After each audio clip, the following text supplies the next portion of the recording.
mais ça en me va minute, parfaitement. en minute, je viens Mais sur même, tout le passage où ils insultent la prof. même, tu vois, Ouais. c'est le minimum que je peux faire.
Ladies and gentlemen, are you ready?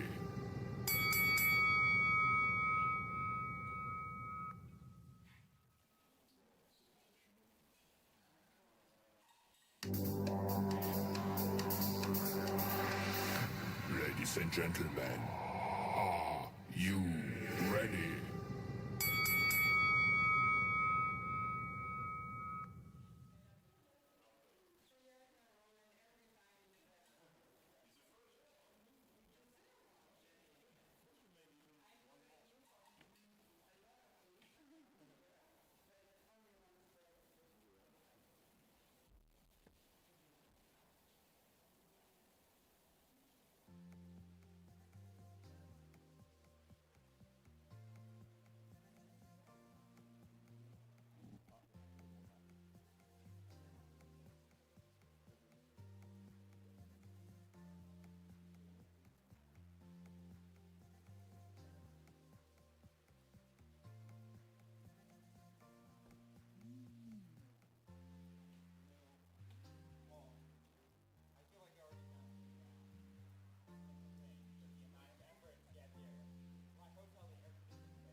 That's right. Yeah.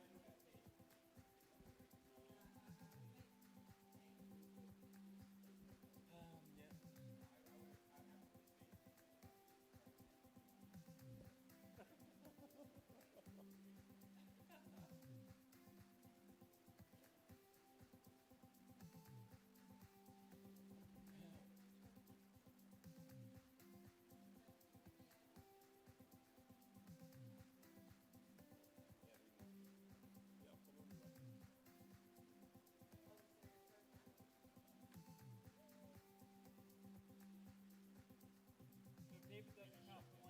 The one who made the idea that meme coins are good.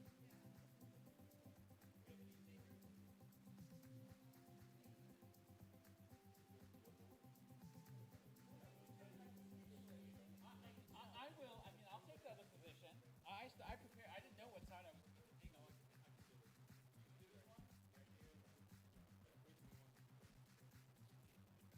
you're wrong about everything, but this is perfect.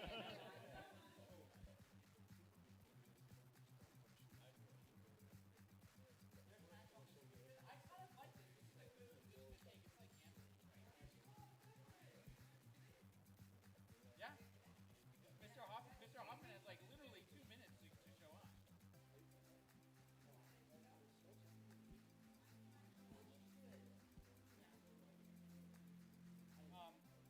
Go up on stage Yeah, and go up on stage and argue fight. with me. Argue that meme coins.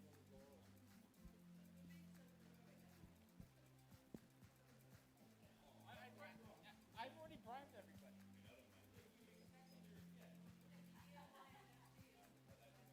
I do.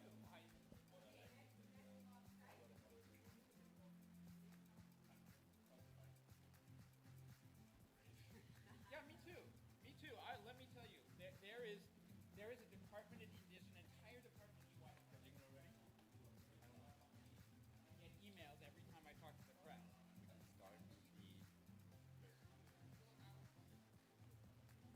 Can you?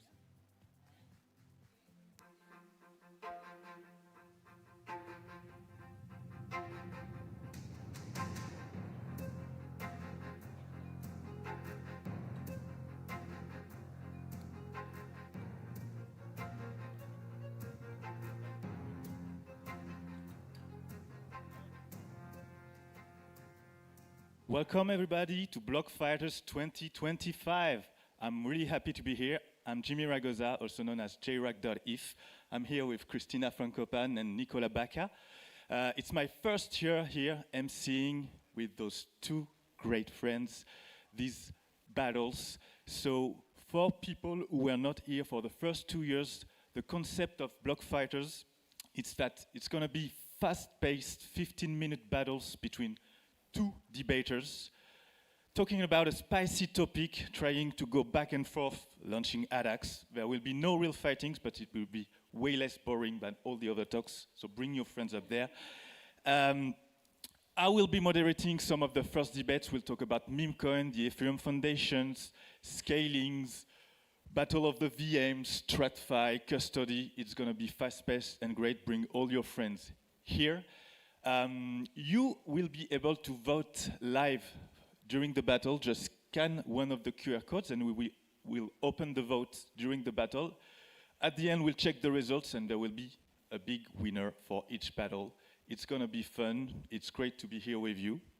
And I think we can start with the first battle, even if there's going to be some improvisation with one of the fighters.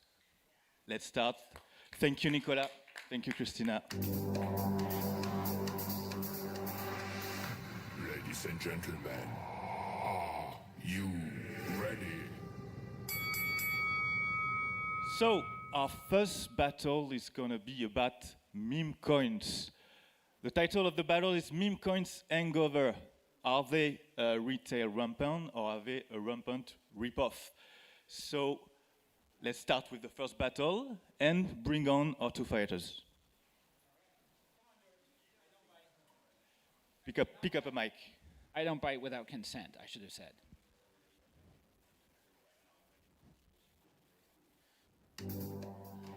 Please pick up a mic, George, please. Ladies and gentlemen, are you ready?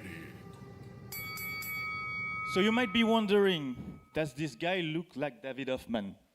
No. He's a brave member of the audience who's replacing David Hoffman, who's not here, but he might come at any moment and just bump your fist and come on the ring just to throw something at Paul. So let me do a quick intro. On my left, we have the global EY blockchain leader. He's been shilling Ethereum to big companies before you were even born.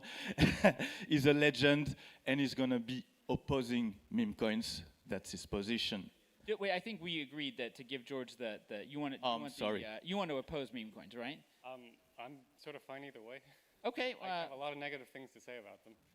Okay, so you can oppose meme coins and I'll be pro meme coin. That'll be quite. We're switching position. Paul Brody is pro meme coins, and we have George O'Brien flexible. that I just met 5 seconds ago. So I'm not gonna do the intro, but I'm sure he's a great guy, and he'll be opposing meme coins because that's the easier position. So let's start. We titled the fight Meme Coins Hangover because we had a fight last year during the start of the peak of the bull run of meme coins. And now it's 1 year later, and I want to ask you both, what changed your mind in the last year? Did the new meme coins change anything in your position? Did you try out some? Did you own some? So what's your opinion about the last year in meme coins, and what did it change in your view? So I'm going to take the pro meme coin position, and the reason I'm going to do that is because it's more than just what's happened in the last year. If you were to look back over the last few years, the truth is that the blockchain industry, we've had our ups, we've had our downs, right? And boy, we are very good at the downs. And we just spent, prior to November of last year, 4 years, particularly in the US market, in basically the deep freeze. And in the deep freeze, it was really difficult for business to thrive. Exchanges struggled, entities struggled, companies struggled to raise money. And so the value proposition of meme coins, frankly speaking, is they kept our mouth above water, right? They generated trading fees, they kept the business going, they paid for a lot of really essential activity. There's a lot of companies that would never have paid for proper audits and attestations and security reviews if they didn't have the revenue coming from meme coins. So do I love everything about meme coins? Absolutely not. Do I believe that they played an absolutely essential role in keeping the business going at an exceptionally dark time in the history of the industry? I do. And so all things being equal, I think one of the starting things you have to recognize is that meme coins played an essential role, and they did so even when they did so especially when you consider that they were not ideal, but the conditions created didn't give the industry a lot of other choices. What do you think, George? So I always like the idea of companies being something that a society should want to exist. And if your company is surviving solely off meme coins, you do not deserve to exist. If you look at the inefficiency from the money that they're taking off people, which effectively they are scams, the cost of running that's just being wasted, both in terms of electrical infrastructure costs and, I mean, we're in the middle of a heat wave. I feel like arguing about some climate stuff is here there. Yes, they've let people continue their businesses, and I'm sure those businesses are important to people, but we need something that's actually benefiting, some end goal that is doing some good, and I don't think meme coins can ever do that. So Did meme coins brought some new users to the space, at least? meme coins absolutely brought some new users to the space. Now, I don't want to exaggerate, right? If gambling was this thing that you could use to onboard people into the financial system, Las Vegas would be the home of the world's savviest investors. It's not, right? So let's not overstate the value proposition of meme coins, but it brought millions of people on chain, and it did it in a way that was really important because the truth is, and this is a fair critique of Ethereum and really every other blockchain ecosystem, user experience sucks. Right, and so a really famous venture capitalist in Silicon Valley once said, if you want to really supercharge your business, don't think about sort of really creating a useful solution or helping people solve problems. Go directly to the 7 deadly sins, right? And so if you want people to overcome all of the grit, challenges, problems in the user experience and onboard into crypto, gambling is probably a relatively good choice. Right? And the truth is, if gambling is allowed in the real world, if online gambling is allowed, if we're allowed to have DraftKings and Las Vegas on online betting, then why not meme coins? Like fundamentally, it is a question of personal freedom, but I think the attraction of it, gambling in this space absolutely brought millions of people on, and it got them to overcome a lot of significant user interface inertia. So to be clear, the argument here is it's like gambling, but less regulated and more open to the public.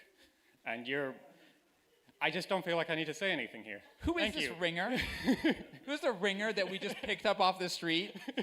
But so are you glad that most of the new users coming from meme coins gambling are not going to the Ethereum ecosystem, but another ecosystem? Well, yeah, I mean, if you're putting out a mousetrap, you're going to catch mice. If you're putting out these sort of meme coins, you're going to attract the users that are attracted to meme coins. If we're looking for legitimate developers, what they're going to be looking for is, legitimate technology, legitimate development. And if you Google any cryptocurrency thing, all you're going to see is stuff infested with pictures But of dogs on. we had that before. Let's be clear. Like, FTX was telling everybody that they were a legitimate exchange, right? So it's not like the prohibition on meme coins or an aversion to meme coins improve the quality of our ecosystem. And it's a great anecdote that you give, but the reality is that if you look at the big exchanges that have shilled to some degree meme coins, when the opportunity to enter into like legitimate useful transactions came into this market environment, they pivoted back to doing that. So I think it is, on the one hand, I think it's easy to be like super cynical about meme coins, but the reality is they kept the industry afloat, and they don't seem to have destroyed the overall direction and integrity of the industry. Now that the gates have opened up again, we've got this flood of stable coins and useful applications. So I don't think the diversion was so damaging that we didn't recover. Do you think there could be a better model of meme coins that could bring something to the space? I mean, once it's a better model, it's not a meme coin anymore. I can see that there's a certain amount of validity in the fact that, the people who knew what they were doing weren't sufficiently distracted by meme coins. I don't think that's the same as an argument for them actively benefiting, which is what you're saying. I think if you look at the actual statistics of how meme coins are traded, close to 0% effectively, like an actual rounding error, are actually done on chain. Most of them are just done through traditional exchanges. So it becomes closer to what is effectively day trading on opinions, which I guess is also normal stock trading. I know that too, but I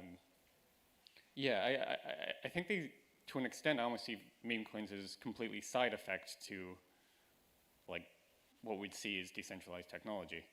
It's similar, but it's not trying to do the same objectives. It's not really the same people, and the money for people who are joining and leaving, I mean, it doesn't distract us because we're not involved. Who here is a meme coin? We got some meme coiners here, right?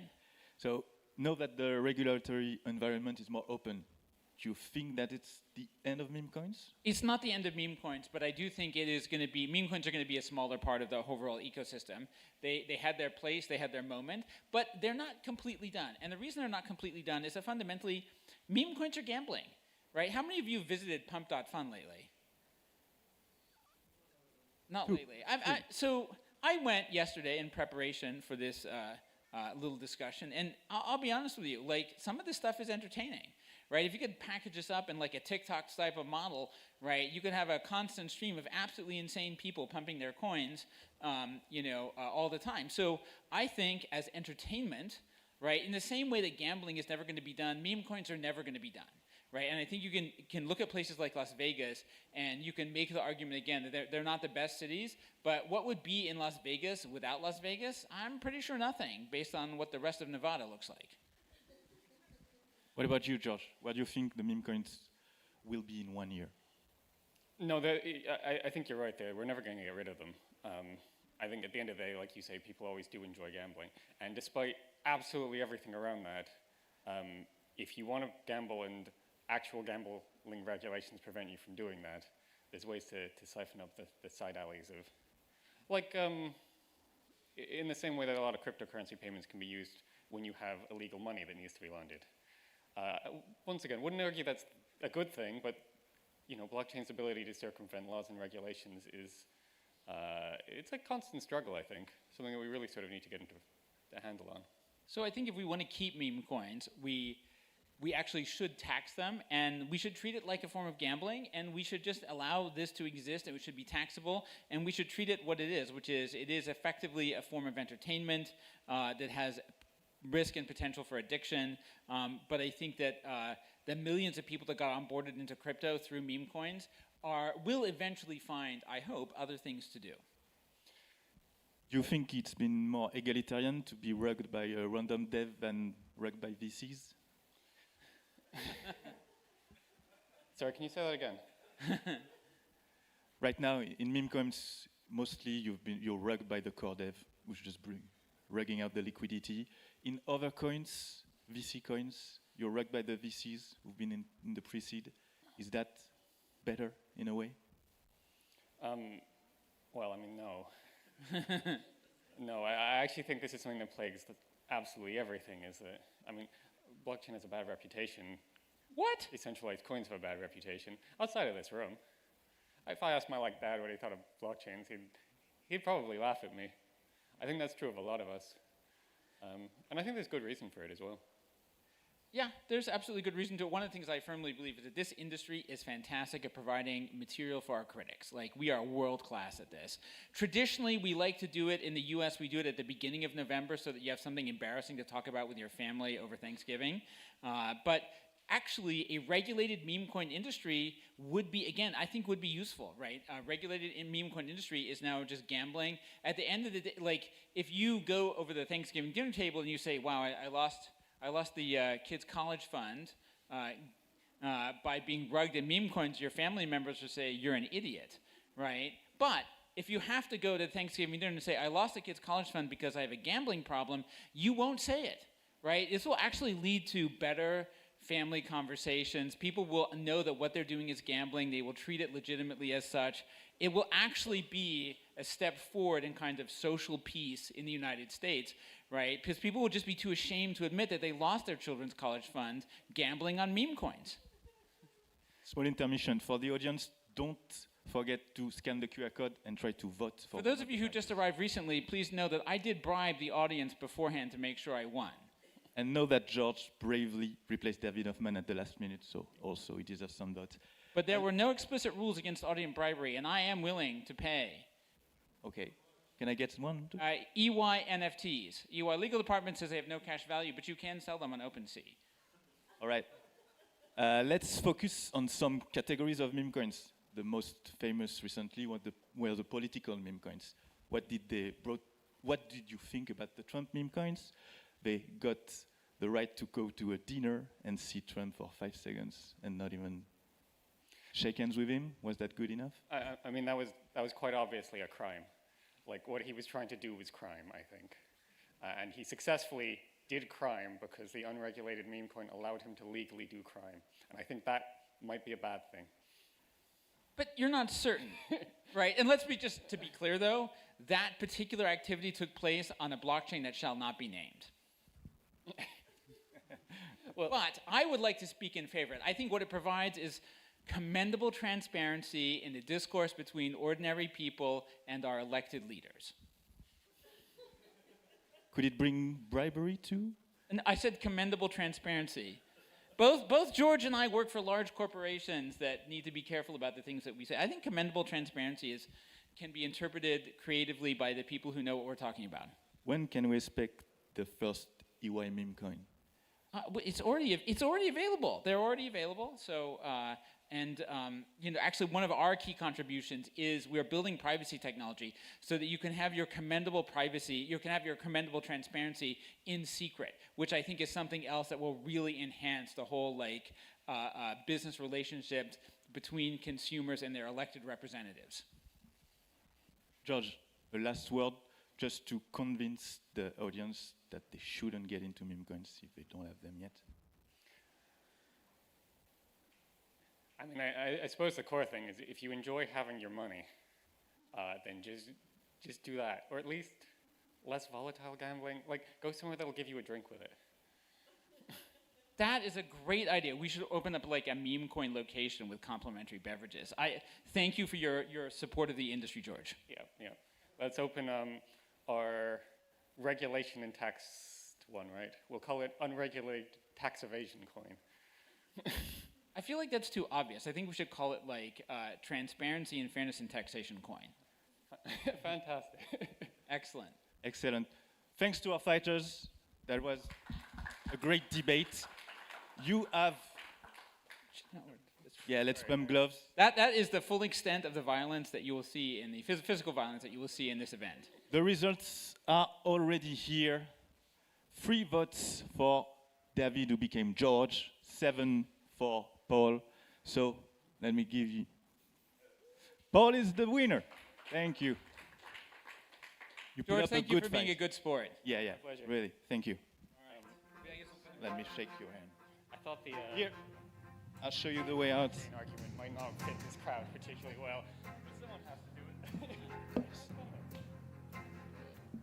How's it going? Good, how are you? Great. Great work. You're pretty funny. So, I live in Las Vegas. I took offense to some of that. So let's welcome the fighters for the next fight.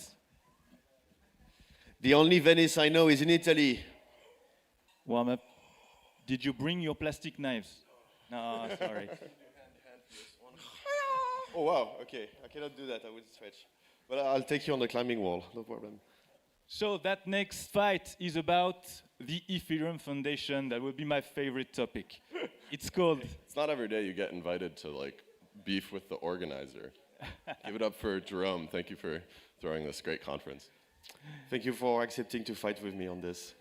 So the title was EF 2.0, hardly working or working hard. I So- love Canis. It's a great city.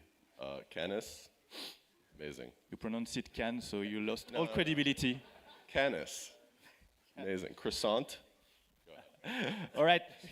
So it's about the Ethereum Foundation. On my left, you have the infamous Amin Soleimani, who scared away all the EF contestants that were supposed to be in front of him. They were too busy working. Just accidentally started a couple of revolutions. You know. I want to thank him for privacy pools that I'm using right now. Yeah, you actually go to privacypools.com. That's my job. I need to show this. Please put your ETH in it. Thank you. And on the right, you have Jérôme Detichet, our host here, CEO of Comet. It's great that he accepted to fight. He's been pushed by Joe Lubin to be the new EF director, but it didn't work. So It's not push, it's called throw under the bus. now he's gonna try to support them. Maybe you'll get the next position, you know, in 2 years when Thomas is out. I'll let the French fire the first shot. Ladies and gentlemen, are you ready? So let's start. Let's start. Before the big change in EF, the new EDs, some of the layoffs, what were the big issues? Commies, I mean, communists inside the EF, ruining everything. Indoctrinated in Marxist ideology. They don't want to win. They want to play infinite garden games. And then our competitors come around and they want to win, and then we all look around very confused. So that was one of the bigger problems. And obviously, culture starts at the top. So it's about Vitalik. He wrote a whole blog post about degen communism on April Fool's Day. The only thing that's a joke about that blog post is the title. Okay. what do you think, Jerome? What were the issues? Were there like? Was it because of the context? At the very root of communism, there is the working class, the working man. So it's very hard if you believe that the Ethereum Foundation is hardly working to consider that they are not actually working hard, because if they are communists, they should work very hard on this. So Good there's think. been some, I don't think it was layoff, at least it was like reorganization of resources at the EF. But to be frank, the past 4 years have been pretty hard for Ethereum because we've been challenged on many things. But the truth is, the ecosystem and its complexity has evolved a lot. By essence, making sure that researchers are productive and doing things and working and so on and being audited for their work and so on is a very difficult topic. Productivity of researchers is hard. And as you grow the number of topics that you have to tackle as a foundation for your complex ecosystem, it becomes harder and harder to really know what the researchers are working and producing on this. So I think it's not that the foundation is hardly working, but it's working hard on many different topics that is getting harder and harder to follow and to assess the complexity of what they are actually producing. One of my favorite tweets from the foundation was by Joseph Schweitzer, where he explained how their incompetence actually serves the greater Ethereum community. And he said something like, if we were better at building wallets, then the community's wallets wouldn't have the opportunity to shine. And it's like, oh, thank you so much for your gracious incompetence, yeah, stuff like that. So, That's and to be clear, yeah. I like Ethereum. Foundation is actually probably the most legitimate institution in all of crypto. It's done a great job of onboarding stuff, and I say all this stuff about Vitalik. I'm complaining. I've been dick riding this man for a decade. You can deal with it. But yeah, I mean, what you want to talk about, the L2 strategy? That was No. Let's keep that for the final round. I got it. But let me respond on the UX. We just worship Vitalik a little too much. I don't know. Raise your hand if you idolize Vitalik. Liars. So the problem with that comes because sometimes we are unwilling to challenge him, and so we'll just follow him around, like little ducklings, for a couple of years at a time, and then he'll be like, "Whoops, went the wrong way," and it's how could anybody have predicted this, right? He wrote this great blog post about how we need to scale the L1 in order for our L2 roadmap to make any sense at all. You want to be secured by Ethereum, but you can't exit to the L1 because the L1 has no scale. Then it doesn't work.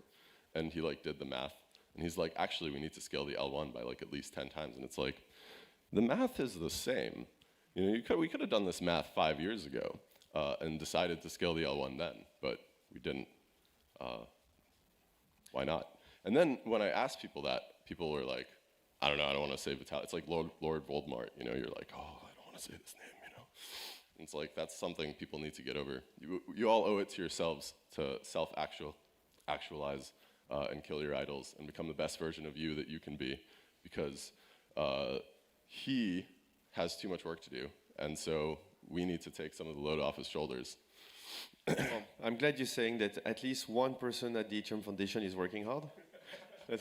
Okay, fine.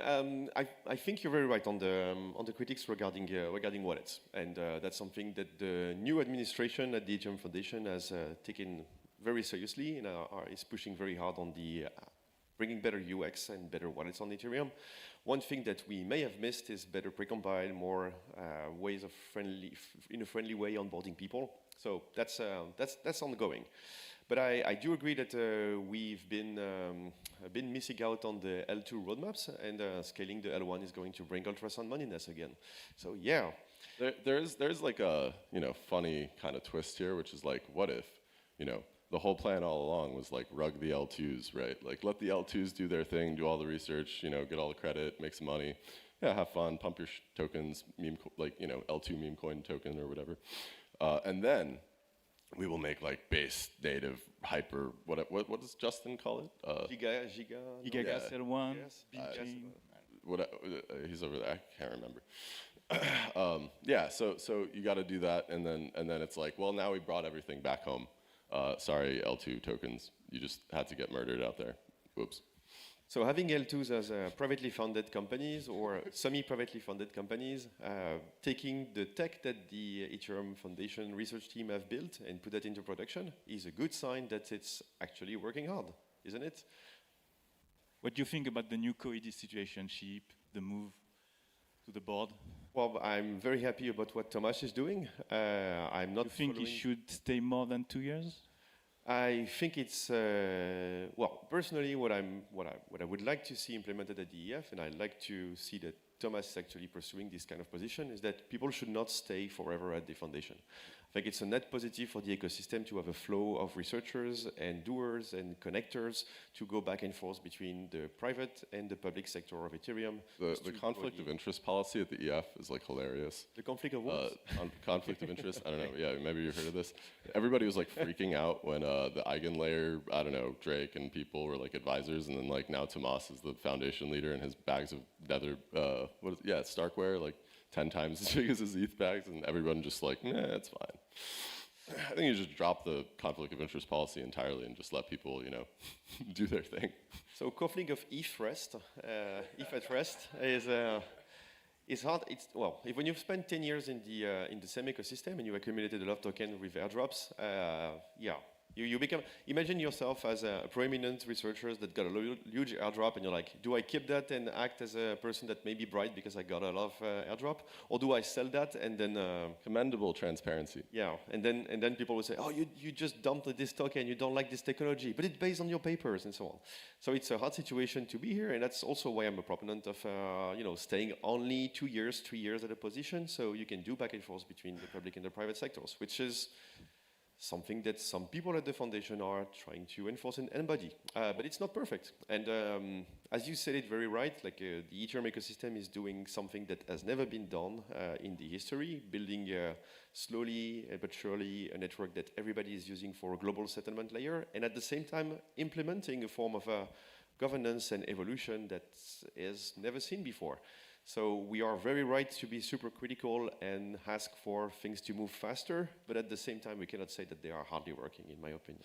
Yeah. Sometimes you wish they'd work a little less. Like, for example, when it Come to Cannes. Enjoy the beach. To Vitalik, for example, trolling the President of the United States of America, the WhiteHouse.gov Twitter account. And, I think there was like New York City had congestion pricing, and then they removed it, and Vitalik liked it. And then Trump said, I killed congestion pricing in New York. And then Vitalik replied, and he's like, that reminds me of a C word, the commie again. It's like, for somebody who's credibly neutral, or they claim, I don't know, as an organization or whatever, it's like, we didn't complain when, I don't know, Biden put our friends in prison. You said nothing then. Roman's trial is in 2 weeks. I'll see you all in New York if you're there. We didn't complain when they sent the SEC after Hayden. We didn't complain, Uniswap on those charges. We didn't complain when they tried to destroy all of our bank accounts with Operation Choke Point 2.0. But Trump grandstands about removing congestion pricing, and that's what triggers Vitalik enough to comment. And it's like, homie, can you shut the fuck up for 5 minutes while we try to get our friends out of prison? That would be great. Would you say that the foundation didn't do enough to fund the defense of free code and different individuals taking risk on free speech and stuff like this? Yeah. I mean, it's also great that, the EF is matching, or Vitalik is matching the donations to Roman Storm's legal defense, encourage everybody to donate if you have the means. They also took over the funding for Alexi's legal defense in the Netherlands, so great work there. Now their lawyers can stop invoicing me on behalf of the, legal defense fundraiser that I was organizing. Never got a thank you or any sort of commendation, but it's fine. So don't forget to vote by scanning the QR code. So with also the big Robinhood news yesterday, everyone's patting on their backs. You're going to be tired of winning. You're going to be tired of winning. We're going to win so we much. won. The EF is also saying we won. We don't know how much the EF was involved, if at all. Do you think they should have been here to the table? Well, they're probably too busy getting more Robinhood into Ethereum, I guess. I hope so, at least. I don't know how much the EF was involved, but if you believe the play of the EF before, saying like the L2 and the rest of the ecosystem will do the BD, I don't think it's best to do just the BD by third parties. To be honest, I feel like in the past 5 years we've left the room open for other foundations to occupy the space and to go in meetings with institutions, just thinking that third parties will do it better, and we ended up in the place where lots of the foundations are not talking to everyone, and people is asking where is the foundation. Yeah. So bringing in third parties for that. The actual people in those rooms reported that the Trump people brought up the fact that Vitalik was trolling them on Twitter. Devastating. Or if they can. When he said that, people almost they had deals with Dubai, and they're trying to bring people on chain, and they almost had their contracts go through. It's so here, maybe work a little less hard. Here is a tip: if you can take a troll, don't go into blockchain. It's going to be hard. But the fight for bringing in Robinhood into the Ethereum ecosystem was waged by the whole Ethereum ecosystem itself, and we won thanks to Arbitrum dedication and Arbitrum play on giving them a good deal, giving them support, and showing them that, hey, you want to bring tokenized stocks, just know that 95% of the RWA is happening on Ethereum, on the Ethereum ecosystem. So that's just the fact of the matter. We are eager to see wins of Ethereum. We want them to happen faster, we want them to happen quicker, we want them to be big and so on. But we have also to accept that it takes time to build this ecosystem, and that's not the primary raison d'être of the foundation. Yeah. So a lot of people are complaining, you want the EF to be like the Solana Foundation.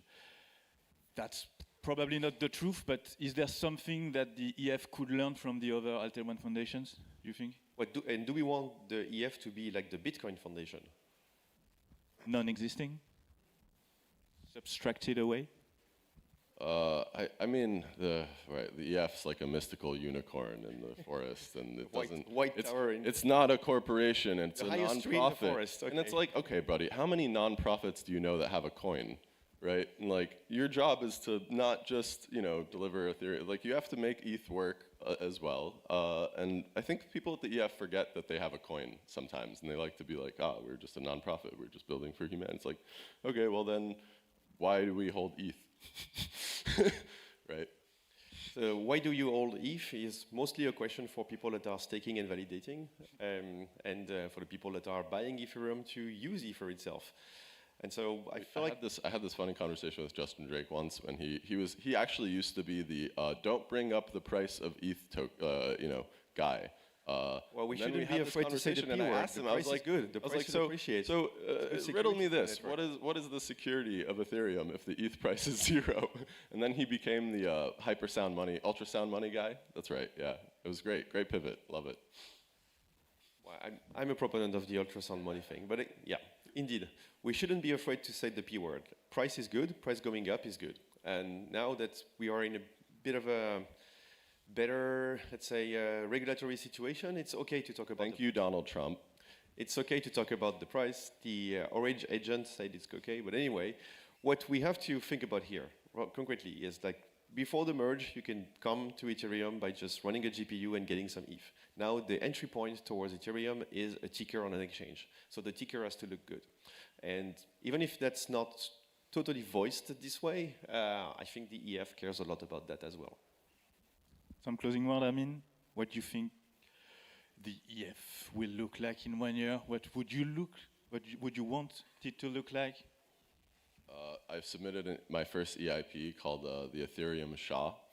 I think someone should get involved in actually managing the roadmap. That would be ideal. So you don't have this like EOF and then the devs all build it, spend a bunch of years, and then freak out when everybody realizes it's like not tested, doesn't work, has no point, basically no end user value. Somebody's got to be managing this stuff. So if it's not Vitalik and crew, then like hire someone. I don't know. That'd be cool. Thank you guys. That's the end of our fight. We'll check out the results. Please bump fists. That was a really good fight. Thanks. And it's a tie. So, oh no, you just lost. I'm sorry. Jerome, last Welcome minute. to Ethereum. Thank you. Well, he's the host, so probably cheated. Thank you, guys. Just leave the mic over there. Thank you. Who's next? Who's next? I think Nicolas Bacca will be the MC for the next battle. Yeah. Thank you. Thank you. So I'm quite honored to be taking the mic after you because those debates have been very spicy and I think we set the bar very high. So let's see if we can manage to fight that much on technical topics. I'm going to invite Ilya and Justin. I think we start in 5 minutes, right? Oh, well. Yeah, no, if you're ready, we can start or you can, yeah. So Justin should be over there. Perfect. So maybe I'm waiting for the jingle, but I think you can already enter the ring and get ready, take your mic. To the audience, don't forget that we have votes, so you can already scan the QR code so that you are completely ready to vote. Maybe I will just be in the middle. Yeah. So I will just be in the middle. Maybe you can be a little bit more on the side like the others, and then it's perfect. Well, waiting for the jingle. Perfect. Ladies and gentlemen, are you ready? So you feel ready already. I can see you're ready. We're ready. Behind the room is ready, but for Been ready since 2018. Perfect. So the topic of today will be sharding versus rollups. So we are going to make it entertaining, I hope. So on my left, we have Justin from the foundation, champion of the consensus of the new beam chain, who can say us a lot of stuff about sharding, just joking. And on the other side, we have Ilya. So I think from Neil, I think you are going to take the sharding point. I don't know why, I mean, just a thought. But maybe to start, we can say that, well, sharding has been quite a topic in the beginning of Ethereum 2. I mean, when the merge was announced, sharding was supposed to be a big thing. It was not really present in the roadmap, or at least present in a different form. So my first question to you, to both of you, would be to, well, maybe define what sharding is today, where we are, how did it evolve, and what are your opinion on that? And maybe, well, what are rollup doing better? So, well, what is your opinion on all this? So let's start with you. Sure. Yeah. So you're right. Actually, the Ethereum 2.0 was all about sharding, and this is what kind of got me into to research in 2017. And I think one of the big takeaways from the last more than half decade is that there's a better way to do sharding, and we kind of gave it a new name. There's a lot of similarities, but one of the big differences is around synchrony. So back in 2018, sharding was asynchronous sharding, and what we've realized is that it's possible to do it in this better way, which is synchronous. And what we've done concretely is what's called dank sharding as a first step, which is synchronous data availability sharding. And it turns out that you can also do synchronous execution sharding thanks to zero-knowledge proofs. And once you have these two combined, then you have something extremely powerful, which is, in some sense, one super unified chain. We have the L1 that we can scale dramatically and still have decentralization, again, thanks to snarks and data availability sampling. But we can also have things like native rollups kind of be extensions of the L1. And these, you can think of them as being programmable synchronous shards. So synchronous because they inherit the network effects, and programmable because they can be fully customizable. And they're extremely flexible, so you can have as many as you want. You're not limited to some number like 8. You can customize them and change the sequencer, change the tokenomics, change the governance, and they will basically inherit the same security as L1. Okay, cool. So far, not a lot of fights. I would say a lot of things working in common. What's your point? All right, so rollups suck. Okay. That's the spirit. Maybe Who here likes to bridge between rollups? Who enjoys finding which rollup their smart contract is on, and if their network is connected properly on the MetaMask or whatever? We have one person. Okay, you're enjoying it. Yeah, you feel like you're doing work. That's Marek from L2Beat, by the way. Yeah, so the idea of sharding is that the scale should be an implementation detail, not the user-facing concern, right? It's, like you should be driving on a highway and you can, switch lanes and not think about kind of the road versus, right now Ethereum feels like a lot of, side roads and kind of exits and entrances and bridges that you can try to find where you're going. And so, I mean, yes, the final design, I think we agree, although I'll challenge you on a few things. But the question is, what is it now, right? Like the current experience, right, and the past few years of building out the current ecosystem, right, is extremely suboptimal. It's really hard to use. The fact that like your address space is effectively fractionalized, it actually doesn't lead to scaling. It leads to Aaves deployed across every rollup, right? Instead of having more capacity for Aave, you have more Aaves and like more split liquidity. Now, on top of this, we have kind of like right now we don't have any phase 2 rollups, so we don't actually have any security. And the problem is this centralized rollups opened up effectively overton window to just say decentralization doesn't matter. Like, I think actually this is the most major failure of Ethereum, is that it kind of allowed people to say, actually, you know, Hyperliquid, yeah, it's good enough, right? Multisig, good enough, right? Like that's actually the biggest failure I think we've seen over past kind of few years. And so now we don't really, like, now when you're building a product, even if you're trying to be decentralized, people like, why? Right? So that is, I think, the biggest failure. So we can then zoom in into like where the kind of beam chain is going, but yeah. I mean, I agree with you that the status quo is imperfect. Having said that, you could think of it a little bit like democracy, right? It kind of sucks, but it's the best thing we have. And the good news is that, as you said, we kind of agree on the end game, and the end game is amazing, and the status quo is just a stepping stone towards that end game. You mentioned security, for example. It is true that the security is very suboptimal today. The main thing that is really bad, in my opinion, is the security councils. And why do we need security councils? Because there is the possibility of bugs, either in fraud-proof games or in snark circuits. And this is exactly what the native roll-up idea is trying to fix, to remove the bugs, remove the security councils, and even more than that, stay in sync with the L1 EVM so that you don't necessarily need governance to maintain your L1 equivalent roll-up. Yeah, but so the question there is, why do you need native rollups? Why don't just go sharding? Deliver the same experience you want from native rollups. Yeah. And I'll challenge you on the, you know, everything is synchronized part. Yeah, I mean, what we've seen empirically is that people like rollups.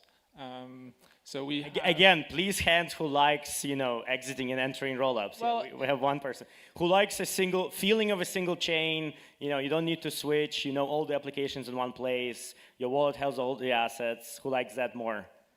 All right. So empirically, we see more people liking that. Okay. So It doesn't exist yet, but okay. Here's a quick question. Well, it does, but yeah. Like, has Coinbase, Kraken, Robinhood, Deutsche Bank, Sony, like, have they deployed on shards, or are they deploying rollups? So again, as I pointed out, we, as Ethereum, opened up this overton window that it's fine to just run a singular server, right? You effectively saying, cool, now there's big companies, which again, it's good for onboarding more people, but at the end, they're just running a server. Like, same as they've been running, like Coinbase is a server in the first place, Base is a server run by Coinbase, so it's, I mean, effectively, expectations are the same, right? We haven't really, like, solved the decentralization and, like, the self-sovereignty that the whole point of... You just need to be patient. You know, Coinbase has been hardening their chain continuously, stage 0, stage 1, and I think L2B at some point will add a stage 3 or some sort of native stage once we truly do inherit the security of the L1. So yes, there is this kind of awkward adolescent puberty phase that we're in, but I think we're going out of it, and the future is extremely bright. And even though it's imperfect, it is the most pragmatic thing to be doing. You know, in the previous debate, there was this kind of claim, and I think you were telling me that you wanted to make the same claim, that you know, the whole strategy all along was to just let the L2s do all of the work and then kind of rug them by reusing the technology. Well, You're trying to say yes? the end, well, what I'm trying to say is that we had no choice, right? So the L1 cannot use technology which is not mature, and the technology just took 5 to 10 years to mature. And now that the technology is mature, we can use it, and we can have the L1 be superpowered. But one of the things that we underestimated in 2018 is the power of rollups from a BD standpoint, right? Like, Ethereum doesn't have one BD entity, which is the Ethereum Foundation doing BD. It has dozens of BD entities that are going out there and getting deals like Robinhood onto Ethereum. And that is an extremely powerful concept. And what if we can have both the security of L1 with native rollups, and the BD aspect that is a superpower we didn't even know existed. All right, so then let's talk about native rollups, right? I mean, your claim effectively is that, hey, we didn't like the original sharding or some versions of sharding because they're effectively asynchronous composability between applications. And native rollups, you claim, are going to bring synchronous composability between different rollups. That's base rollups. The native rollups is about security. It's about removing the security councils, removing the possibility for bugs in snark circuits or fraud-proof games. All right, so this is just like everybody runs effectively the same code, like EVM, like ZK circuit is baked in. Yeah, but the important thing is that you can program it. So it's programmable rollup where you can change the sequencer, change the tokenomics, the governance. You want to do public goods funding like optimism, whatever you want to do, you can do it. All right. So you can do all the same launching on a smart contract chain, right? You could just design your token economics and, sequencing is less, right? But sequencing is where, I thought we all pro censorship resistance. And so if you're outsourcing your sequencing, you're effectively giving up on censorship resistance. You can't always just launch as a contract because you might crowd out other applications and there might be like gas fees dynamics and things like that. Well, sharding solves that because you can always allocate contract in its own shard. Well, not really. So, right, you have, I believe, an EVM contract on one of your shards, and that one contract is, big and vibrant, and it cannot itself be sub-sharded. So EVM, no, but right. We are the EVM. The EVM is the winning thing as a de facto standard of the industry. Well, Solana would argue a different point here, but I'm not from Solana. Look so at I the will data. not. But I think if we're talking about 100 million user applications, right, which we are trying to bring as an ecosystem, like EVM will doesn't scale and not gonna scale in the next few years toward that, and so you will. Did you watch my talk yesterday? Hmm? So yesterday I gave a talk, GigaGas L1. We are going to scale aggressively. Specifically, the plan is 3x per year for the next 6 years. So that's 600x over 6 years. From 14 transactions. No, we're higher than 14 transactions. We're closer, I don't know, to 40 or something.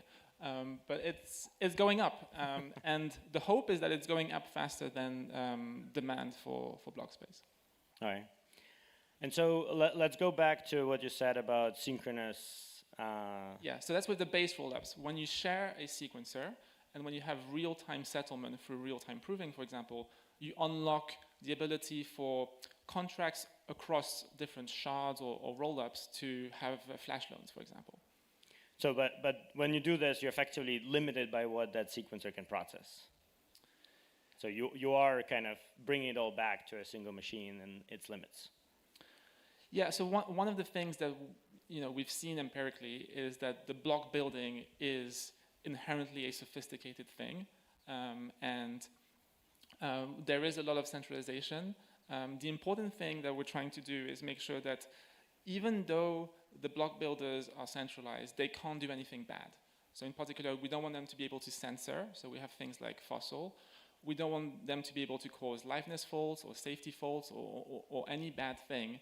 And so we're basically leveraging the good things of powerful builders, which is that they can find value across multiple desperate places of the ecosystem and create these synchronous transactions without the downsides of censorship and security. Yeah, sorry to interrupt. I mean, you are making my MC job super easy, so thank you for that. I hope the audience is entertained. It was just a quick reminder that we might have something like 2-3 minutes left. So don't forget to scan the QR code and vote if you didn't already or if you arrived late. And I will let you keep fighting.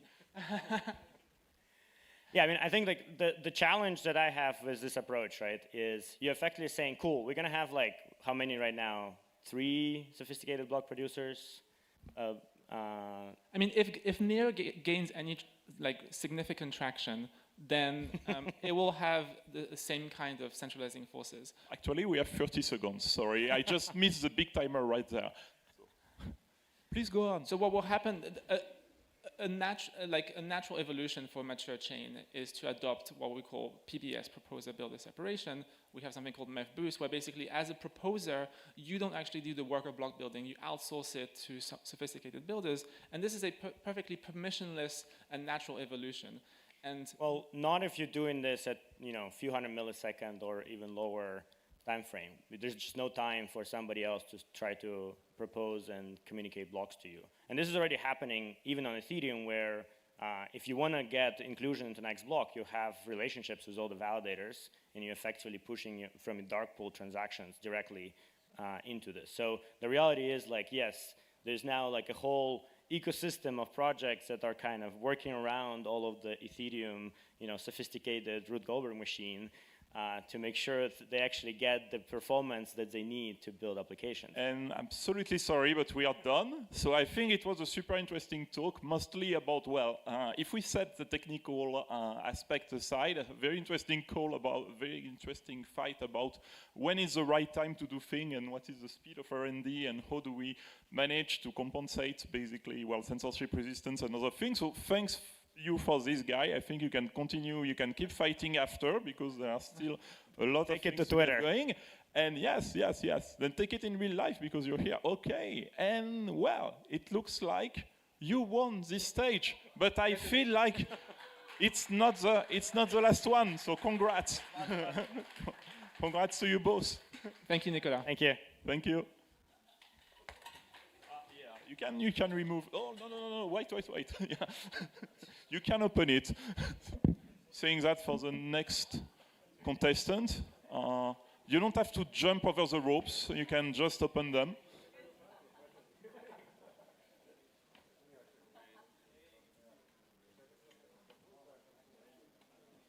And for our next debate, we are going to try something a little bit different.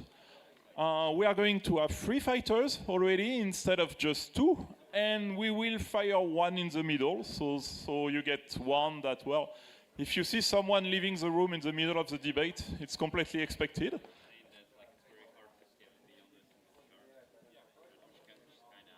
I think we're starting in 2 minutes, right?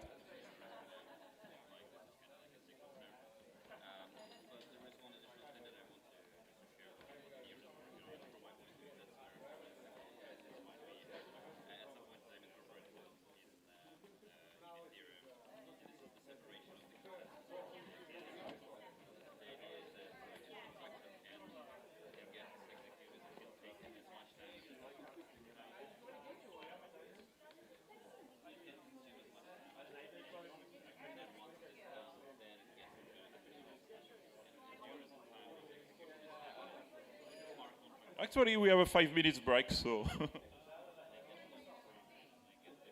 sure.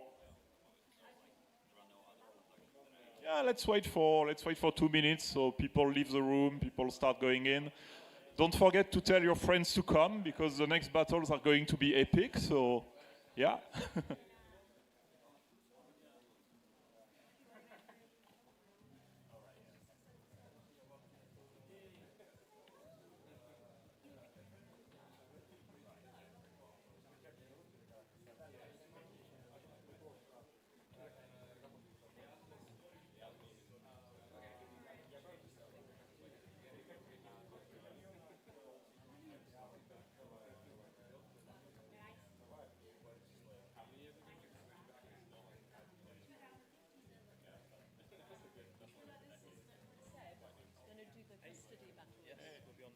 Hi. Perfect. So, let me check the agenda. We're running a bit late because the first guy shut off, so we didn't one from the audience, which was actually really So this one, yeah, it's at 12. 12, yeah. Because I think it changed a bit.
Okay, we are going to start pretty soon, guys.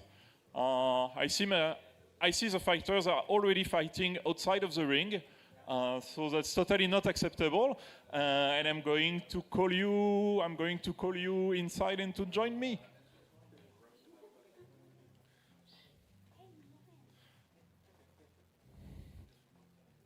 So Clément, Leo, and Alex, please enter the ring.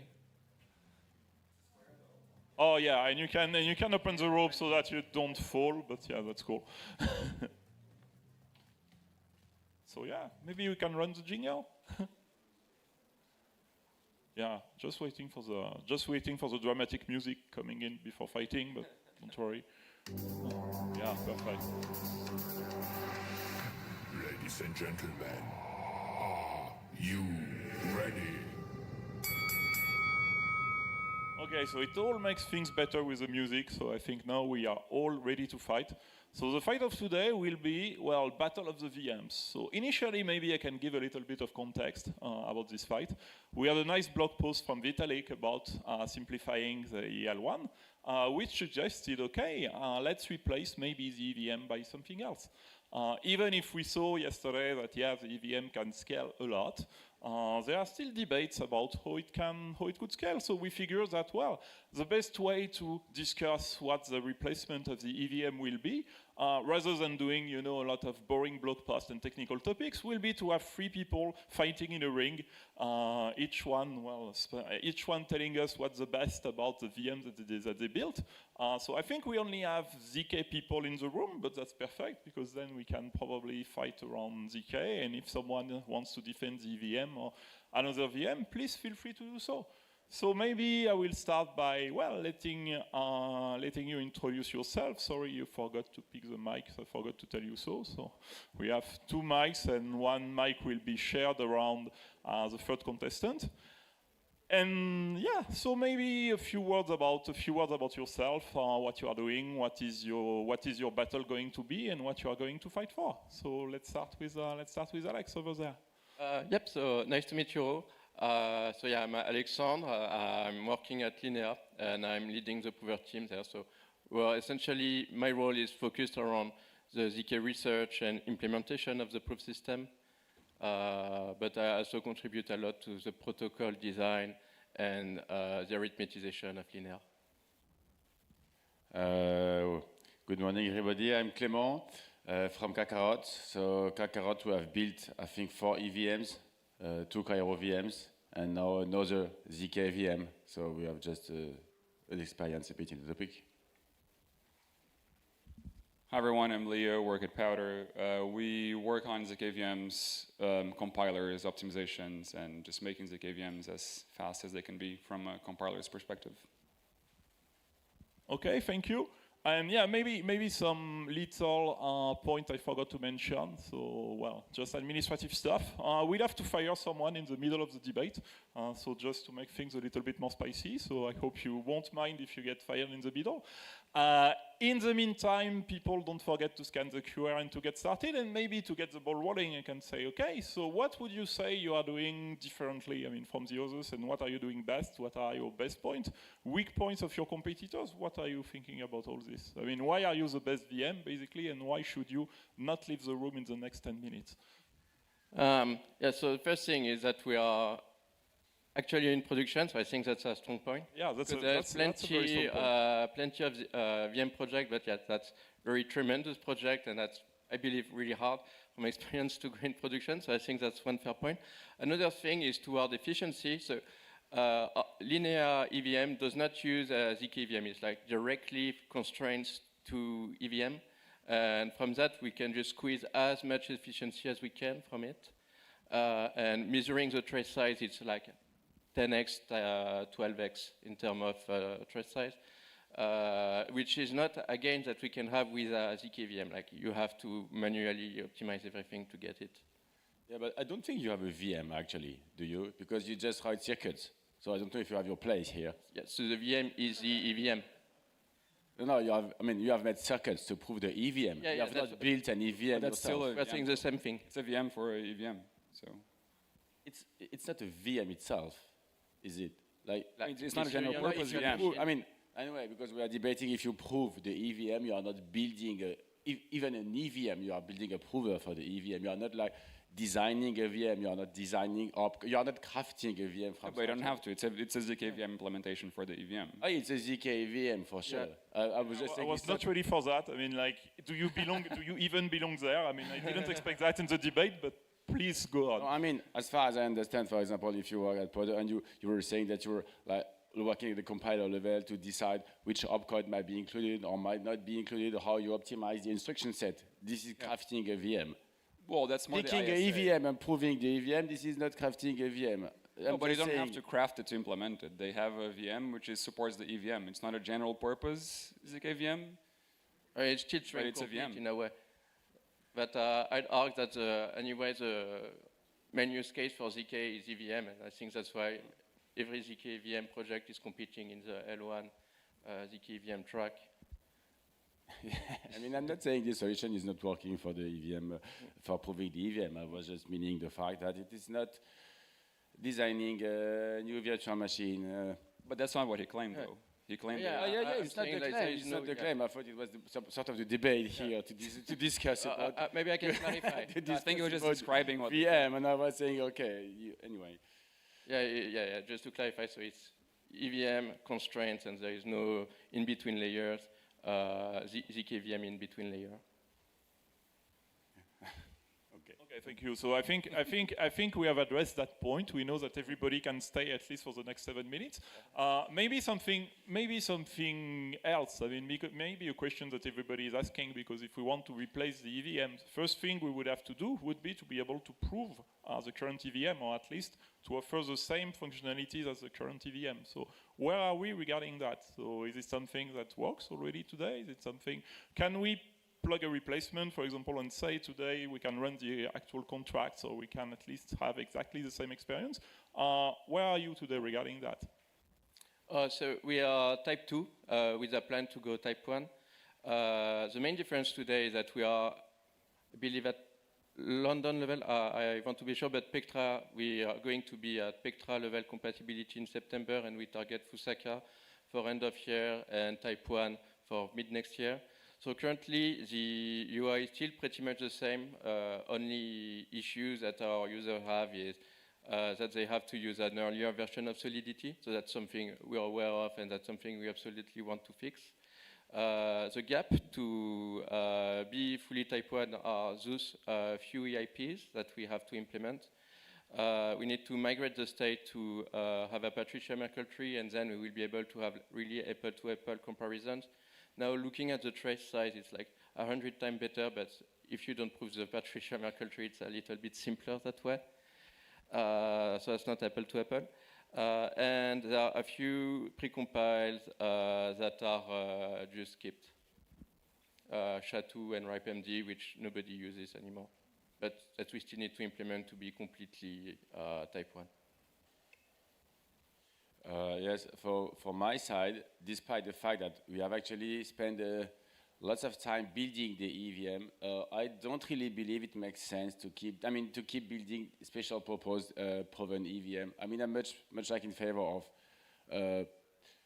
at least for now, the ZKVM approach. Whatever instruction set is picked. I mean, I'm not saying that RISC-V needs to be picked. I think Vitalik opened the Pandora box and it was a good topic to. I mean, it was good to say it first, because we don't need all the time to just comply with whatever has been done. And with respect to this, I think that working with another instruction set for the base layer makes sense, and I think it makes sense to think about it. And then once it's picked, whatever it is it RISC-V or is it another one, then we can build the compatibility EVM so that everyone can run in compatibility mode. And this is sort of what we've done with, I mean, Cairo is not meant to be chosen for being the base instruction set for Ethereum, and I don't mind, but if it was chosen, say, then, for example, for us, we built in 4 months a full execution client in Cairo. So whatever instruction set can be picked, then we can build the full execution client. It's not even type 2 or type 1, it's just type 0. You just prove the new state root. This takes only 4 months. So I'm really in favor of picking an instruction set and then doing an EVM emulation inside it. Yeah, I actually agree with a lot of them on side, and I think that actually works even for the EVM itself. It's just like, you need to sort out what the priorities are, and then maybe the EVM itself doesn't even have to be changed. I think it's a good discussion to be had, but you don't necessarily have to change it. So after Vitalik's blog post, I actually wrote a blog post as well, kind of like not necessarily a counter blog post, but going through different ISAs and what it could look like for Ethereum. And I think right now it's even not clear what the priority should be. And when you know the priorities, then you know what ISA you want to go with.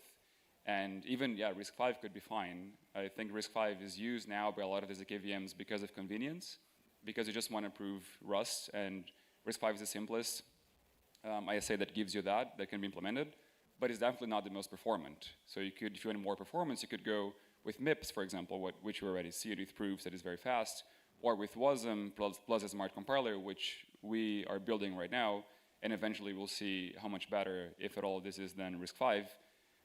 But this all depends on what the priorities are. But if I personally had to pick something, also from the compatibility side, I think WASM really fits, because if you force smart contracts on the L1 to be RISC-V, it's really low level, so you don't have a lot of flexibility from that point on.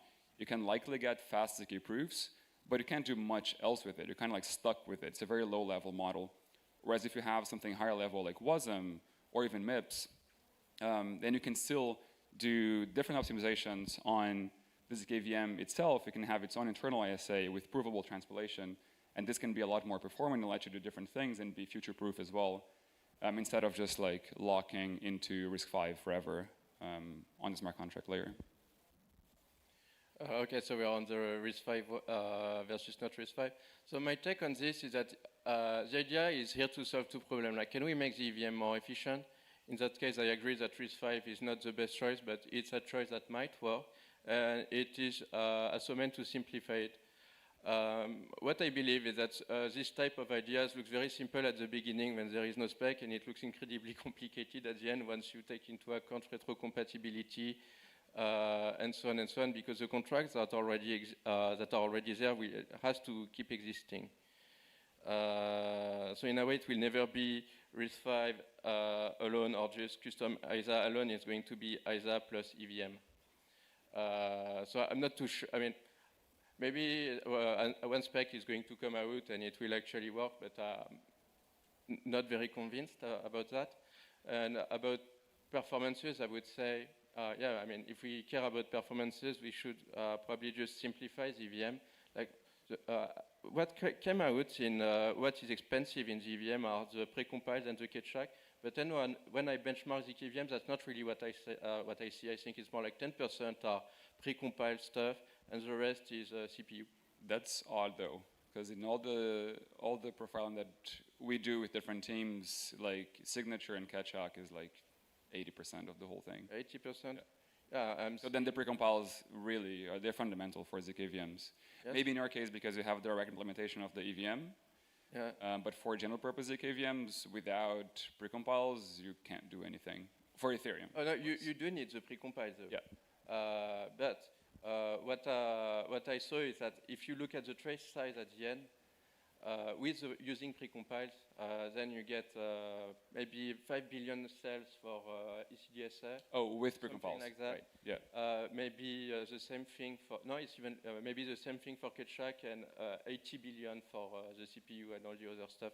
Right, but I think that's actually an argument even against RISC-V in a way, because you still need precompiles in the ZKVMs, right? So it's like, sure, you can claim that it's faster because you do native proofs for smart contracts in RISC-V, but you still need all the precompiles, which inject a lot of security risks, and they're massive circuits that no one wants to read and audit and write. So the risk is still there, the work is still there. So I'm not fully claiming this, but one could argue that you don't get rid of precompiles, so why bother? My point of view on this is, anyway, it's an expensive thing. The precompiles are expensive, and regardless of which ISA, or even if you do direct arithmetization, then everything is a precompiled in a way. Exactly. You have to address the performance problem, and you have to do the precompiles. Yeah, so this could be turned into an argument pro-EVM, that like, why change at all then if the whole implementation is relying on precompiles? Yeah, I mean, implementing the precompiles is a very well-scoped thing, but for the general implementation of the EVM, I think we want something more automated. So it's a weak point actually for us. But we want to address that by switching everything to a language that compiles directly to constraints, a little bit like Noir, I believe. So that way we can write, for loops, this kind of functions, stuff like that, but still have direct constraints, so all the benefits of the EVM.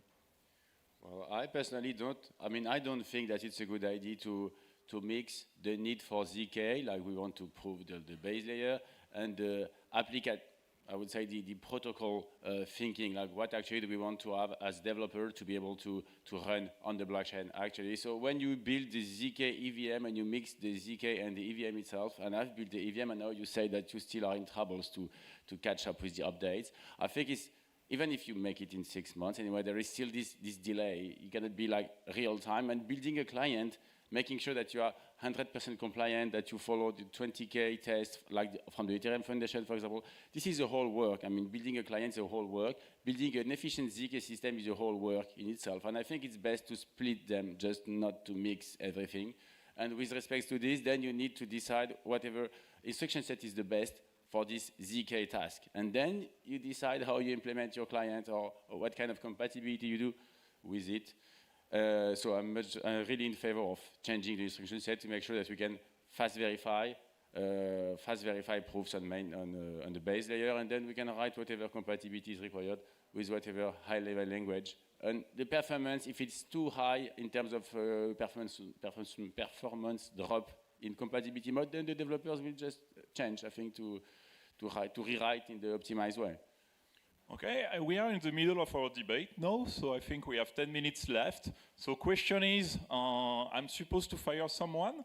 Well, how can we do that? I mean, can we do that by public vote? Because I realize that we can't vote with the application actually, because we have 3 contestants. So I think we can do that with a show of hands, maybe. So who wants to keep Alex with us? That's nice, that's nice. So, who wants to fire you? And who wants to keep Leo? Oh. That's okay. So maybe I shouldn't have done it that way, because it's a bit. So nobody wants to fire you. A bit less people maybe want to keep you than Leo. So I'm afraid. Well, I will let you go. I'm sorry. I mean, no hard feelings. It was done by very confusing community vote. I hope. What? So well, now we are back to fighting with 2 contestants. I hope I will still get my linear allocation when the time comes. So yeah, sorry. And well, so we spoke a little bit about maybe performance, where we want to go, if we need to keep the EVM, or maybe if we just want to, well, if we couldn't just keep the EVM. And I think a good point is actually to define where we want to go, because that's not very clear. I mean, why are we doing all this? And in the end, even if we want to compute good performance, good benchmark, what actually is making a good benchmark in your opinion? Because I would say that, you know, it's a bit like when you have benchmark on GPUs. I mean, every manufacturer is going to come with a benchmark that's going to make its cards looks a little bit more shiny than the competition. So how do we as an ecosystem actually work on proper benchmarks in your opinion? I have liked the head-proof launch, to be fair, because the benchmark is not so clear, but as soon as there is an head-proof website, whoever is able to publish something every single block, on the long run, so it means that it's sustainable, financially speaking, then good for them, however they do it. I mean, if they manage just to publish the proof for a year, for 2 years, or 3 years, it makes sense to me. I totally agree with that. I think benchmarking in ZKVMs has been very contentious and difficult because everyone is moving fast, and then it's difficult to integrate things, compare things, apples to apples. So I think ETH-Proofs has done a great job in that. And also to highlight projects that have great performance, for example, Kakarot and ZKM, for example, the MIPS, general purpose ZKVM, they do, are you guys on ETH-Proofs? No, we have had issues. Benchmarked, and they looked really good, and ZKM is on ETH-Proofs, and they're highly competitive with like the big ZKVMs, the RISC-V ones, so to say. So I think they've done a really good job to it's a single benchmark, so of course it's biased. Of course, everyone is over-optimized for a single application, which is Ethereum block verification. Doesn't necessarily mean that much for random use cases outside, but it is a very uniform case where people can, try to at least compete on the same arena. Okay. Yeah. So everybody's agreeing on this proof, but I think it's a fairly new initiative, right? It's a couple months old. 6 months. 6 months. Approximately, yes. Yeah. And well, another thing that was interesting, I think, in the blog post that Vitalik mentioned is that, well, if we want to change something, we should be able to deliver an 100x experience. And I think that goes not just for performance, because that would be a little bit maybe restricting, but I would say for users and for developers as well. So how do you see that? How do you see that? Well, what would be the best VM and the best tool sets, the best toolkits, around it to achieve something like that? And is it even possible in your opinion? I think for that, if you want to have that as one of the priorities, I think WASM is the best candidate. Again, one could argue otherwise, because there used to be the eWASM approach, which was not picked up by Ethereum a couple of years ago. But times are different. We were not trying to have ZK Ethereum back then, and we are now. And WASM has great tooling, actually better tooling than RISC-V. It's more mature. It's used by a lot more people. And from a developer perspective, has more of like a sync with the application layer for Ethereum. So I think for that, if we're focusing on that, it was one of the big priorities. I think WASM is a good candidate. I don't know WASM well enough, to be fair, to compete on this topic. No, yeah.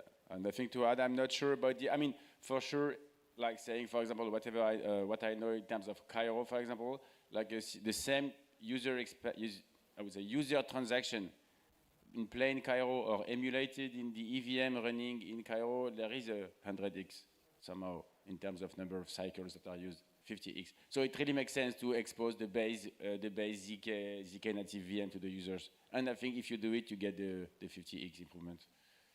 Yeah, possibly whatever ZK VM actually. Maybe regarding the experience for the developers, is it any choice that looks better in your opinion?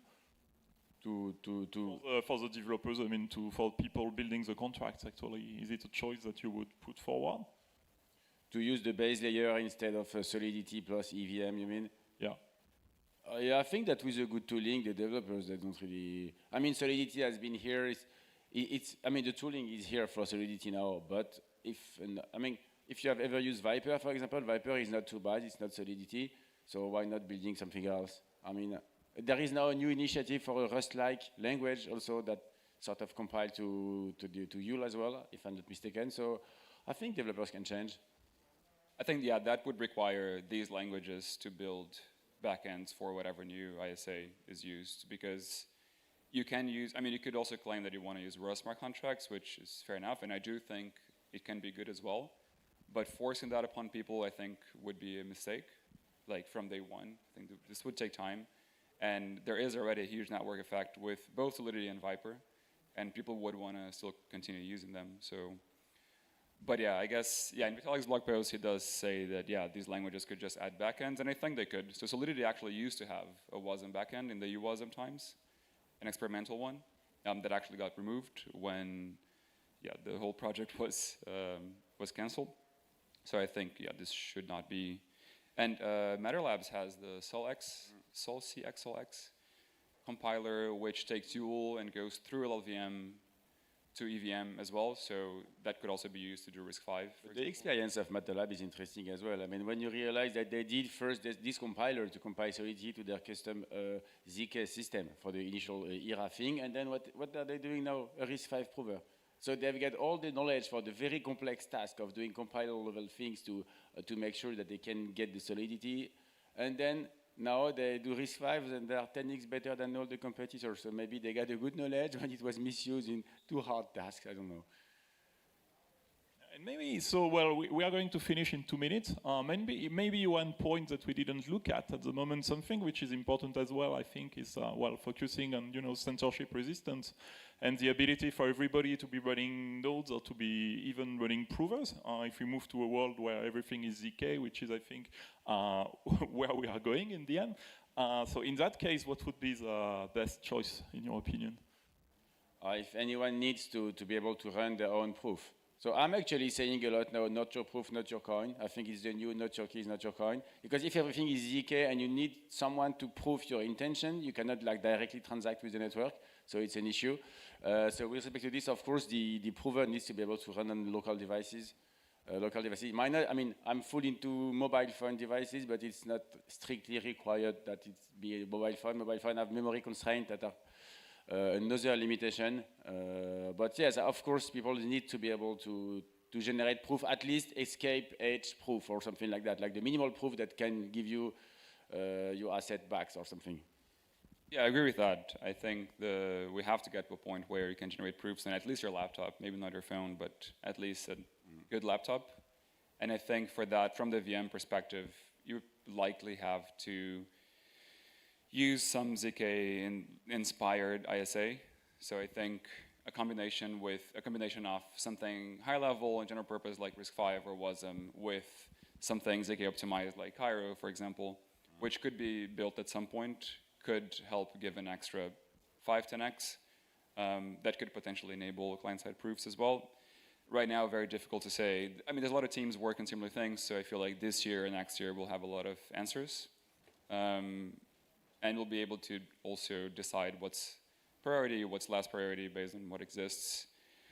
I do agree with the general point. We need to be able to make local proofs as well. Okay, but yeah, there are no blockers, I would say, today. One architecture that would be extremely better than the others, or basically one that would be completely discarded if we want to keep it on the censorship resistant side. I mean, there are already ZK DSLs and ZK VMs that allow for client-side proofs, right? You can use Cairo, you can use Noir, but then you wouldn't have the smart contracts you have now in Ethereum, right? So it's also a lot of high-level compiler work to bridge the gap from the high-level programs to the ZK proof, which is what not a lot of teams focus on right now, but I think there's a lot to do there as well. Like, the work has to be done, and once it's done, it's going to work. Oh, okay, thank you. So yes, I can say that I think that now that also there is a debate about which instruction set needs to be picked, while we know that at the prover level, with the modern prover, there is no real static instruction set that needs to be implemented. Like you can really opt in with new chips, new components. You pay only for what you use in terms of instruction as well. So you can imagine to have a big instruction set and to also to have a reduced one, and maybe the compiler, depending on the provers that you have under the hood. If you want to prove on the GPU farms of someone else, then you are going to use lots of different chips. And then if you want to prove on your local devices, then you are going to compile with another target. And as you compile now with target, the same, but the prover on mobile might have been just the very limited number of instructions that are simple enough and you can optimize for mobile, for example. So yes, I think the debate about the instruction set actually is a bit too narrow, because there is no need to fix actually something. I think we are just going to add instruction as we use them. I agree. I think the ISA itself, from the prover side, it doesn't matter. You're just going to implement whatever is more performant for you internally, and it really doesn't matter. That's why I think the point is to stay flexible on the high level and then allow compilers to do the job of compiling or transpiling or whatever to whatever the ZK prover needs. And then you can say, oh, but then you need provable transpilation. Sure, then prove it. Like, we already have general purpose ZK VMs. You can prove transpilation once, and then have a snark for that, and then keep using the transpiled program to whatever is the optimized ZK ISA that the prover uses, and that's just going to work. So I agree with your point. I think the forcing an ISA for the prover, it doesn't really make sense. And yeah, sticking to it forever, it would be a mistake, in my opinion. Sticking to what, sorry? Sticking to like forcing a single ZK ISA onto all the provers, because now Ethereum uses that. Would be very narrow-minded and premature, I think. Yes. So if we agree, there is the. In the end, we agree, clash. yeah. So we Yeah, need in to the end, say yeah. something I different. think, Agree it too was much. supposed to be a clash. It's not really a clash. Yeah. So I don't know. I mean, maybe the best. I mean, well, the only thing where we could get people to fight was to know if they really belong there. So no, I think, well, that was already solved. I think in the end, we agree that, well, we are going to need to still to work a lot, I mean, to achieve better performance.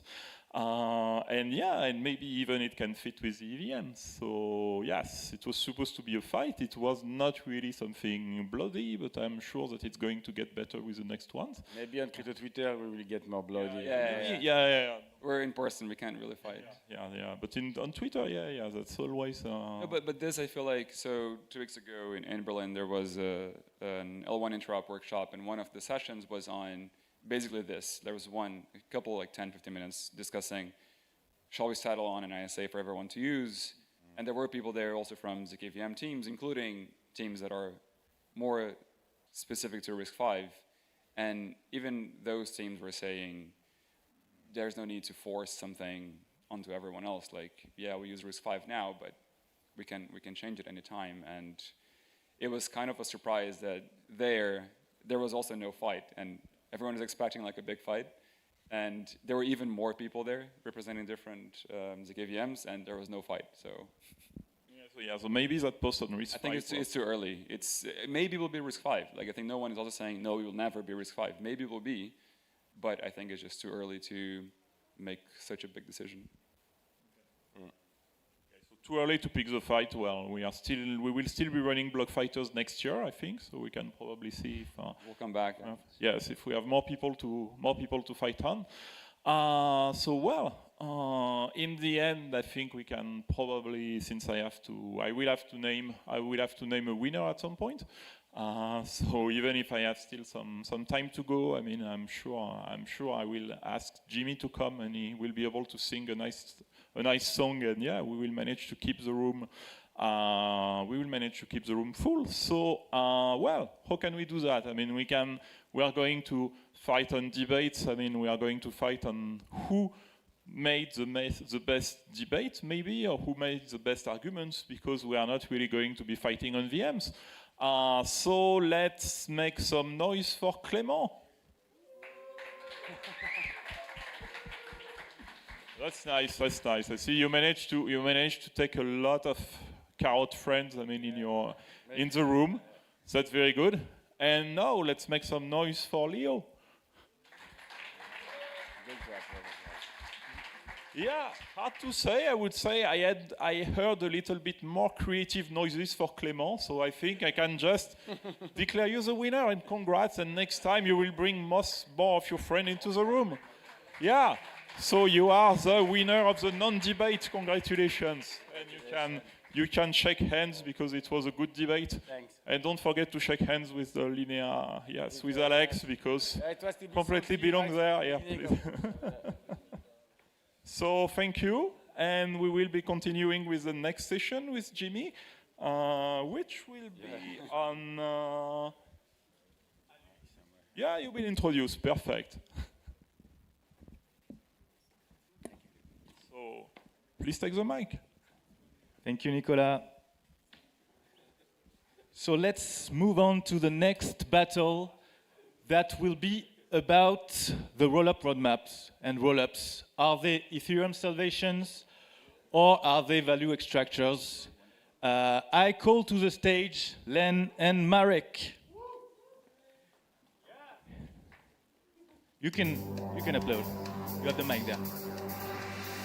Ladies and gentlemen, are you ready? You got your boxing gloves ready?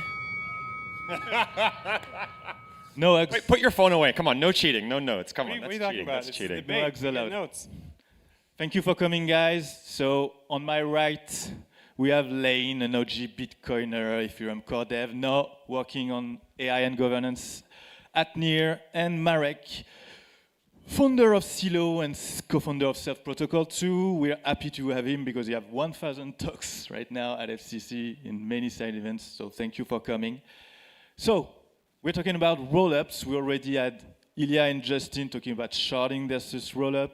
No? I heard a rumor that Ilya won on the near side, despite the fact that this is a Ethereum event. So it's pretty good to hear from me. Yeah. I don't think that streak will continue, though. So let's start wide. Are Ethereum rollups or rollups in general parasitic or symbiotic to the L1 in their current state right now? What do you think? Is that my side of the debate? Your side of the debate. Should we switch it up just to keep it agile? You can open and I'll close. All right. So let's rewind a little bit, right? So when I was working on Ethereum back in the day, back in 2017, 18, 19, rollups were a new idea at the time, right? We started obviously with just mainnet, with just a single namespace, with a single network. Apps worked composably, right? You could deploy something. You didn't have to, have many different networks in your MetaMask, in your wallet. Everything just kind of worked seamlessly. So we could talk about the economic piece, but even before we do that, I would say to keep things spicy, one of the main issues is that rollups broke composability of apps, and I would say had a very severely negative impact on the user experience of using Ethereum, right? Because again, now as a user, I have to manage accounts across many different chains, different rollups. I have to keep track of where I have those assets. As a developer, I have to deploy my app in many places. And obviously, there is an alternative, which is like the near vision of a sharded network where you don't have to worry about this, or the Solana vision of like a single integrated network. So that's the first argument I'd make against rollups, right? Is that they break composability and they damage UX. Well, interesting. Just before I forget, you can vote by scanning the QR code, and we'll elect a winner at the end. Well, don't vote yet.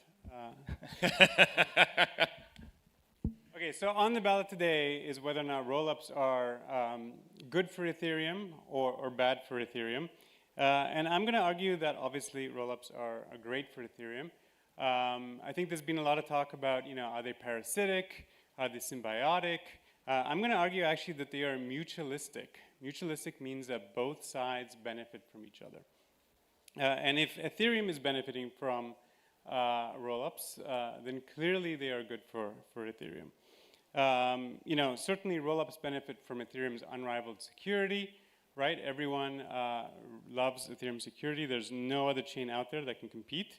And then likewise, Ethereum benefits from the increased network effects, from the fact that each chain is using ETH, which then perpetuates the ETH is money meme. And ultimately also the optionality to earn more fees from these rollups down the road. Now, my opponent here today, Lane, who was at the Ethereum Foundation back in the day, but left Ethereum to go to Space Mesh and now Near, he's going to argue, of course, that Near is the best.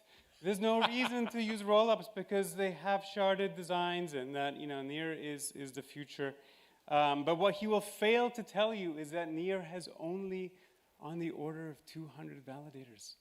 Ethereum has 1 million validators.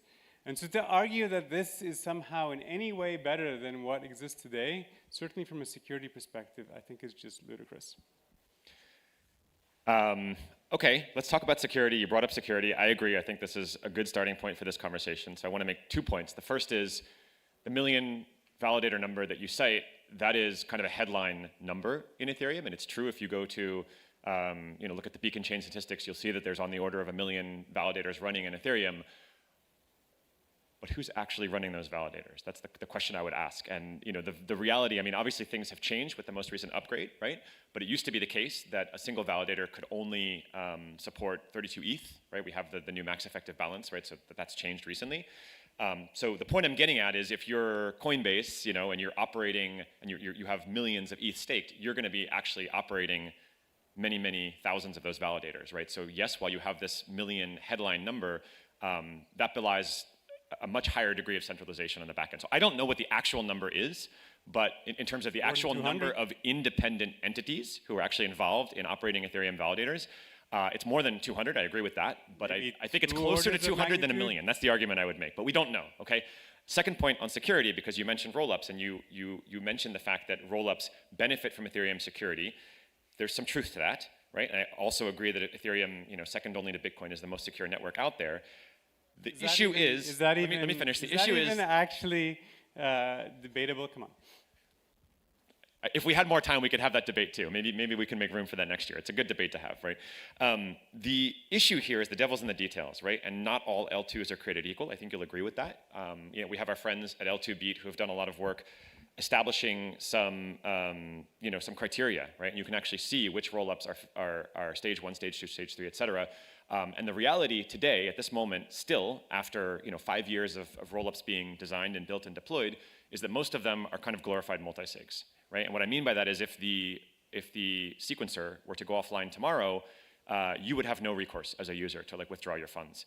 So yes, in theory, rollups can benefit from the powerful security of Ethereum, and it's certainly possible if they're designed in such a way to have an escape hatch, to have decentralized sequencers, et cetera. But the reality is most rollups are not there today. Boring. We know that rollups can be made more secure. Everyone is working on that. L2Beat has been pushing everyone to get to stage 1. Stage 2 is around the corner. This is supposed to be a satirical debate. Let's keep this more fun. Keep it more fun. That's fair. Clearly, Ethereum is benefiting from this rollup-centric roadmap. We have this capitalistic model where everyone gets pulled in and they launch their own new rollups. It's very different than this top-down, almost communist approach that Nir is taking for sharding design, where you don't get to launch your own shard. You're forced to let the overlords decide which contracts run on which shards. Clearly, Ethereum is benefiting more from rollups. I mean, after all, if we didn't have this rollup-centric design, then we wouldn't have had yesterday's amazing Robinhood, very highly produced beach wedding announcement. And clearly, that's a benefit to Ethereum. Let's come back to the core of the topic and the relationship between the L1 and the rollups. Do you think they are freeloading, benefiting from the Ethereum marketing branding? Could they be bringing more value to ETH than just using some ETH? I think at this moment, so we'll talk about economics a little bit. I think from an economic perspective, it's clear that L2s are extracting more value from Ethereum, from the Ethereum brand, the Ethereum community, from events like this, and from the Ethereum chain itself than they are contributing back to the chain. I think the math is very simple. I think if you look at the fees that are being collected by Ethereum mainnet, right, relative to the amount that's being collected in fees and earned by the L2s collectively, I mean, the most obvious example here is Base, which is making millions of dollars every day. It seems obvious to me that they're extracting value and that the reason that this is happening, quite frankly, is a failure on the part of the Ethereum mainnet designers, researchers, core developers, et cetera, to get the economics right. Simply speaking, Ethereum is not charging enough for data availability, and it's actually become even cheaper, right, with the introduction of blob space, the expansion of blob space recently. And so, yeah, I think it's important that that L2s pay their fair share, right? I'm a New Yorker, and just this is not a perfect metaphor, but we have subways and buses, we have the MTA in New York, and the whole system is in shambles, right? It's falling apart, service is down, it's a terrible system, air conditioning doesn't even work in the summer. It's just what's the word for it? It's a tragedy of the commons situation, right? And it's a hard problem to solve, but it's a similar situation with Ethereum. We have a tragedy of the commons where we have these L2s that are quite frankly parasitic, right? That are extracting value. Mutualistic. They're not paying their fair share. Mutualistic. Well, it's interesting that you talk about fees. So it's true that the base blob fee is quite low right now, but that's ultimately decided on by the Ethereum community, by Ethereum core developers through rough consensus, and that can change at any time. That is not actually what ultimately is on the ballot today. But even if it were, Uniswap has been charging $0 in fees ever since its launch. The DAO has continued to choose to keep those fees low. They've been prioritizing growth over charging fees.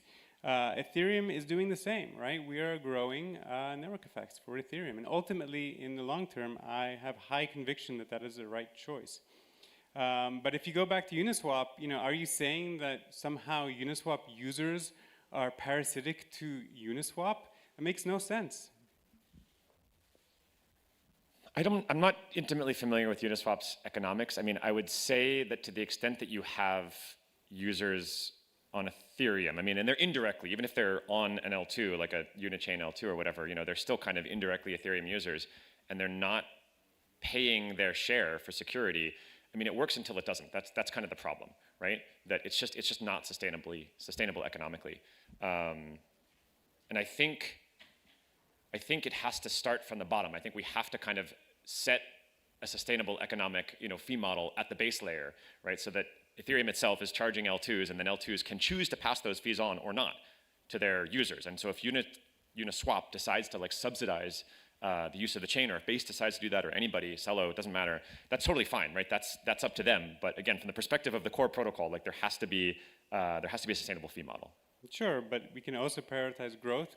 Try to lock in as many network effects, close Robinhood, right? Robinhood came to Ethereum, it didn't go to Solana. All that is good. Well, it came to Arbitrum. Yeah, is that the same? Of course. Everyone's going to be paying for gas with ETH. People are going to be using ETH for as money on these chains. I think this is all great. You have composability between these chains. All that creates more network effects. All that is really good for Ethereum. But I want to go back to a point you made earlier about how somehow these L2s are taking advantage of Ethereum events like this one. If you look at the sponsor page, as far as I can tell, L2s seem to be paying their fair share. In fact, I would argue that because of L2s, there is more capital coming into Ethereum. Certainly more capital coming into these types of events, certainly more merch, certainly more parties, certainly more fun. Why are you here even? Why are you not at a near conference? I would say it's probably because these are way more fun, and I would argue that this is because of the roll-up-centric model. Clearly, Ethereum is benefiting. And we're benefiting from having you here too, because we like you. Thank you. I like you too. I'm also happy to be here. Never want to miss these events. Ethereum events are the most fun. I agree. Look, take it from someone who goes to a lot of Bitcoin events, a lot of Near events, a lot of Solana events. I've never been, kind of married to any one particular chain or community. I think Ethereum events are the most fun. I agree with your point about there being more capital, more investment dollars coming into the ecosystem. I agree that, the kind of roll-up-centric roadmap has had a role to play here. But I think there's a bigger question and something bigger at stake. And that question is kind of like, what is it that unites us all together? And the reality today is if you do go to, I'll leave Near out of it because I'm very biased, but I'll talk about Solana instead. If you go to a Solana event, if you go to Solana Breakpoint, which is their version of DevCon, you'll see something very different than what you see here, right? What you'll see is every seat full in the events, right? And I don't mean to highlight that as the only example here, but generally, there's a lot less fragmentation, a lot less social fragmentation, and there's kind of a feeling, which, to be honest, I felt in the early days in Ethereum, right? If you went to DevCon 3, DevCon 4, it felt like that, or ECC 1, ECC 2. There was a lot less kind of competition, a lot less fragmentation, a lot less different kind of individuals and companies kind of pulling in different directions, and a feeling that we're kind of all in this together, and we need to kind of be in the same space together. And it's interesting because that is also the topology of the Solana network, right? That it is integrated. Right? Monolithic, as some people like to call it. And you both physically have people in the room together. You have people who agree on a core vision and a core set of values, right? Which, as Toli likes to put it in Solana, is, what does he say? Anything that reduces latency and increases throughput is Solana aligned. And anyway, long story short, we're lacking that in Ethereum. And I think that the roll-up-centric roadmap has contributed to this kind of social fragmentation. And I wonder if you think there's anything we can do to become more socially aligned. It's not just about having fun. It's not just about spending money. That's my point. I don't know. I think the Ethereum community is very aligned. But I do think that through the roll-up-centric roadmap, we do get to have different communities all coming together. And I think that is a huge advantage to Ethereum. It can attract degens who want to transact on Base and Arbitrum. It can attract regens who want to transact on Celo. All of these different disparate communities can all come together and live in the same ecosystem and create value for Ethereum. I think that's really, really compelling. And looks like we're out of time, so I'm just going to quickly close. I think at the end of the day, I'm surprised you're not actually, shilling Near more. I would have expected you to talk about, the sharded design, blah, blah, blah. But, at the end of the day, Near has only 200 validators. And worse yet, because shards send messages to other shards in a way that can only be validated through other near validators. If there's fraud, only near validators can actually contest that fraud. That means that only 200 validators are needed to collude with each other to literally steal money from people's accounts. You can forge messages to steal money from people's shards. That breaks the fundamental, most important tenet of blockchains, which is that you don't need to trust, you can verify, you can run a full node and see that no one is stealing your money. You can actually do that with Near.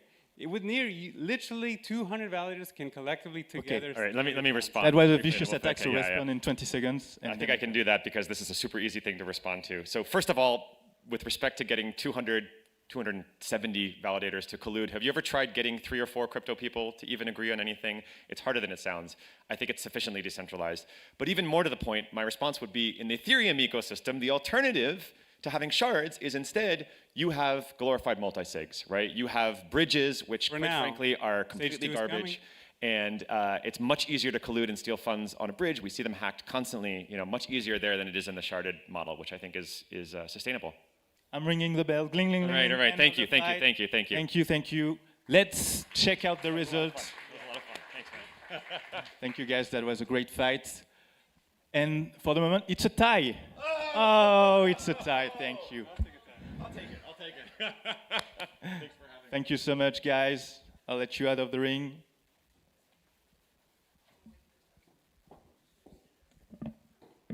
And I will pass on the mic to Nicolas for the next event, the next battle. Thank you, Jimmy. Well, that one should be, I think, we should have more people fighting on that one because we are speaking about the core tenets of our groups, self-custody. And the battle is to know if self-custody is for hippies or heroes. So basically, well, are we all right when we do self-custody, or did we get something wrong and, well, self-custody is not for us? So I will call to the ring, I think. Yeah, you can come. I will call Julien and Seb to the ring. Please enter. Please enter. Please take a mic. Are you ready?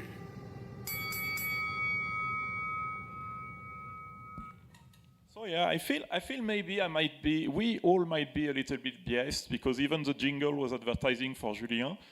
So as you can say, Julien is ready, yeah, because well, he's always there.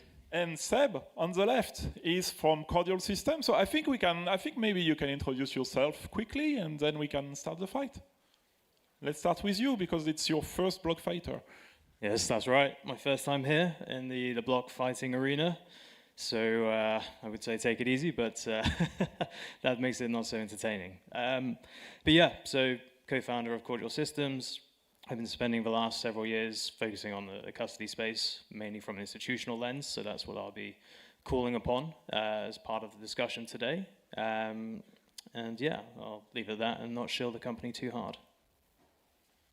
And I'm Julien, one of the co-founders at Now Ready. We used to be known as Argent, but we recently rebranded. For those of you who know us, we've basically built the first smart contract wallet on Ethereum. As far as 2018, we invented stuff like social recovery, meta-transaction, and all these good things that are finally becoming cool and used on Ethereum. So we've always been opinionated about self-custody, about the fact that self-custody is a core property of blockchain. That's something that we should cherish and preserve. And through our technical choices, we are putting self-custody at risk in many situations. And because of this opinion, Nicola is inviting me every year as a representative of self-custody in Blockfighters. Usually I'm fighting Eric from Fireblocks. Actually, I met him yesterday and was very disappointed not to be invited. But at the same time, he recognized that I basically won every single year, that it was maybe time to get another challenger. We need to switch Exactly.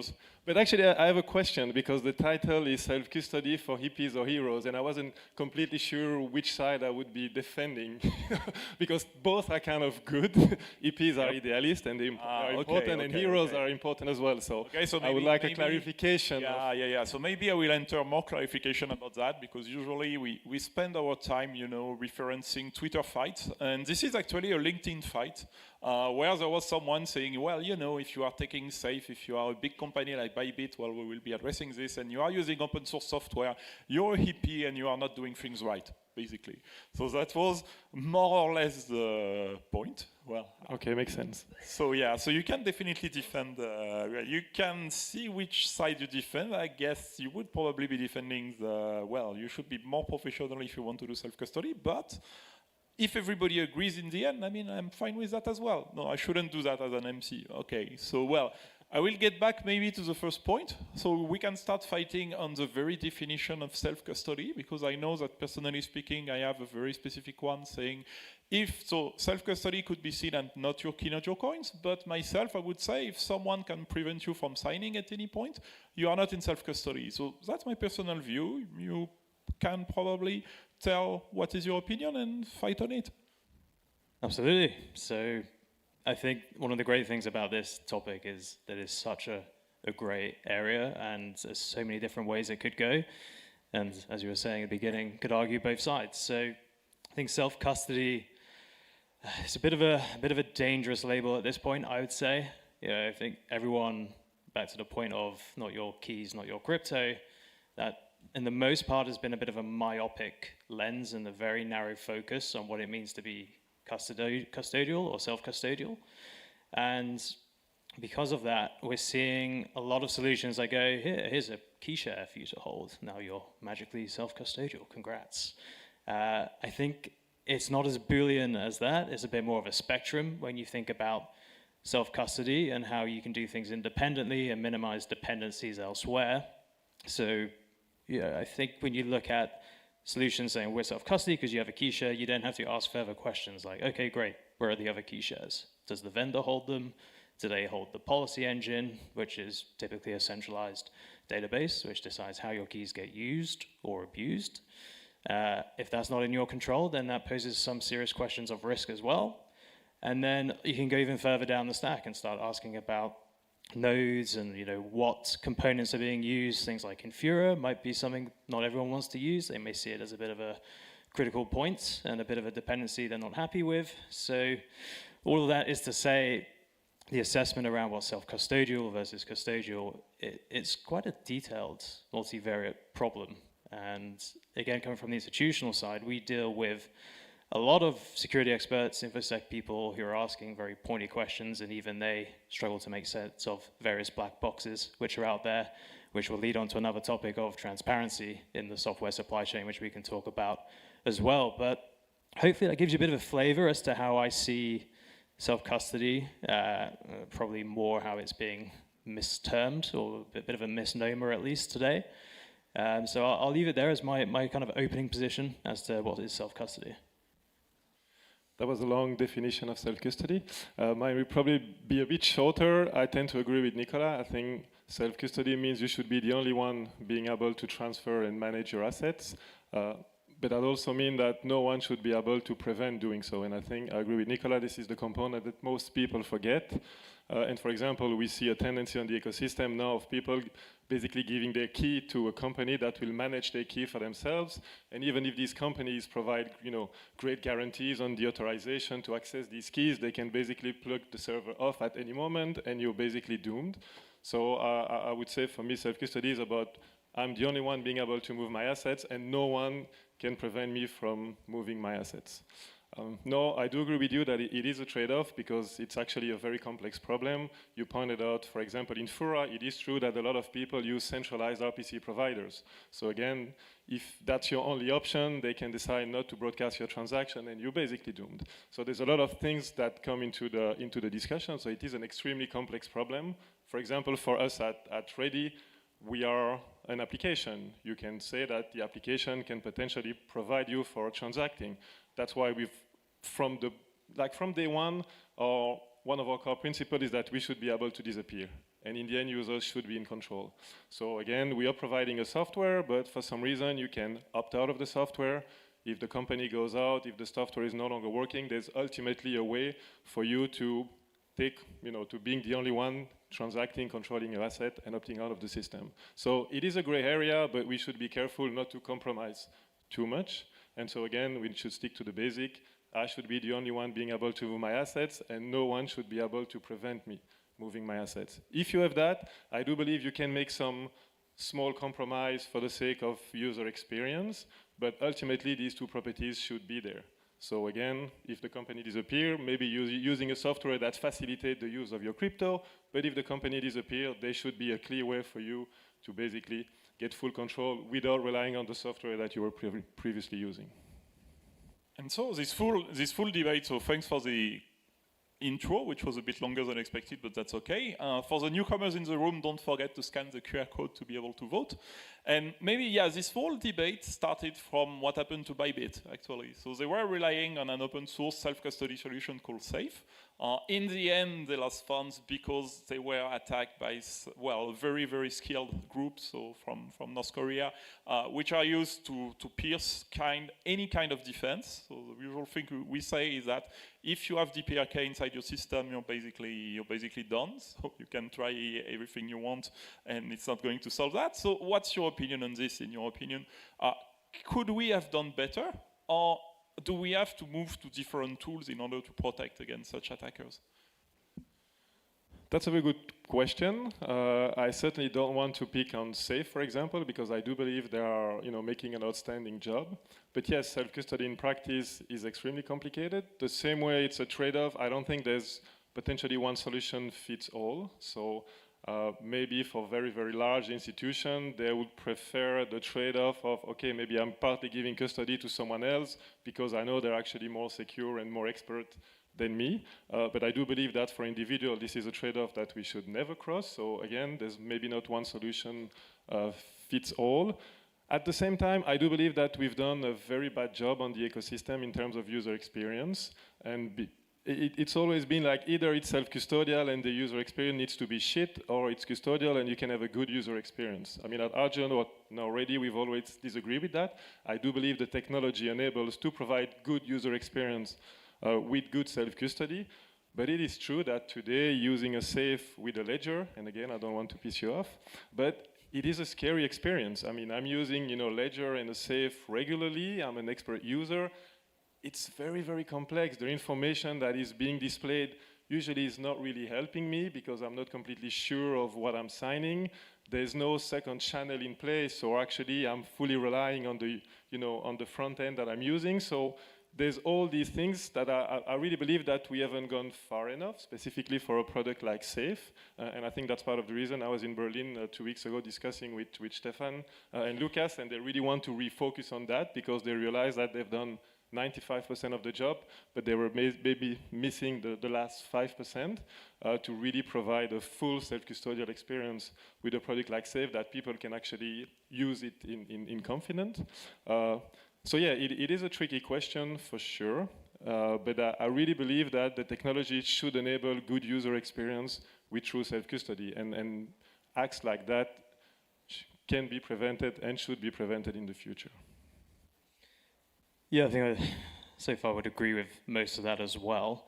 Again, it goes back to the self-custody question and how is this hyper-focus on the keys. You keep them safe, but I think to a large part, a lot of key management, particularly when it's MPC or something else, there's quite a solved problem in isolation. And I think it's more about the system and other components around it. So again, back to Bybit in this particular example, when they're doing things like blind transaction signing, that to me that says there's probably issues around the transaction builder and the policy engine itself in terms of how was that allowed to happen. So we focus on that for the moment.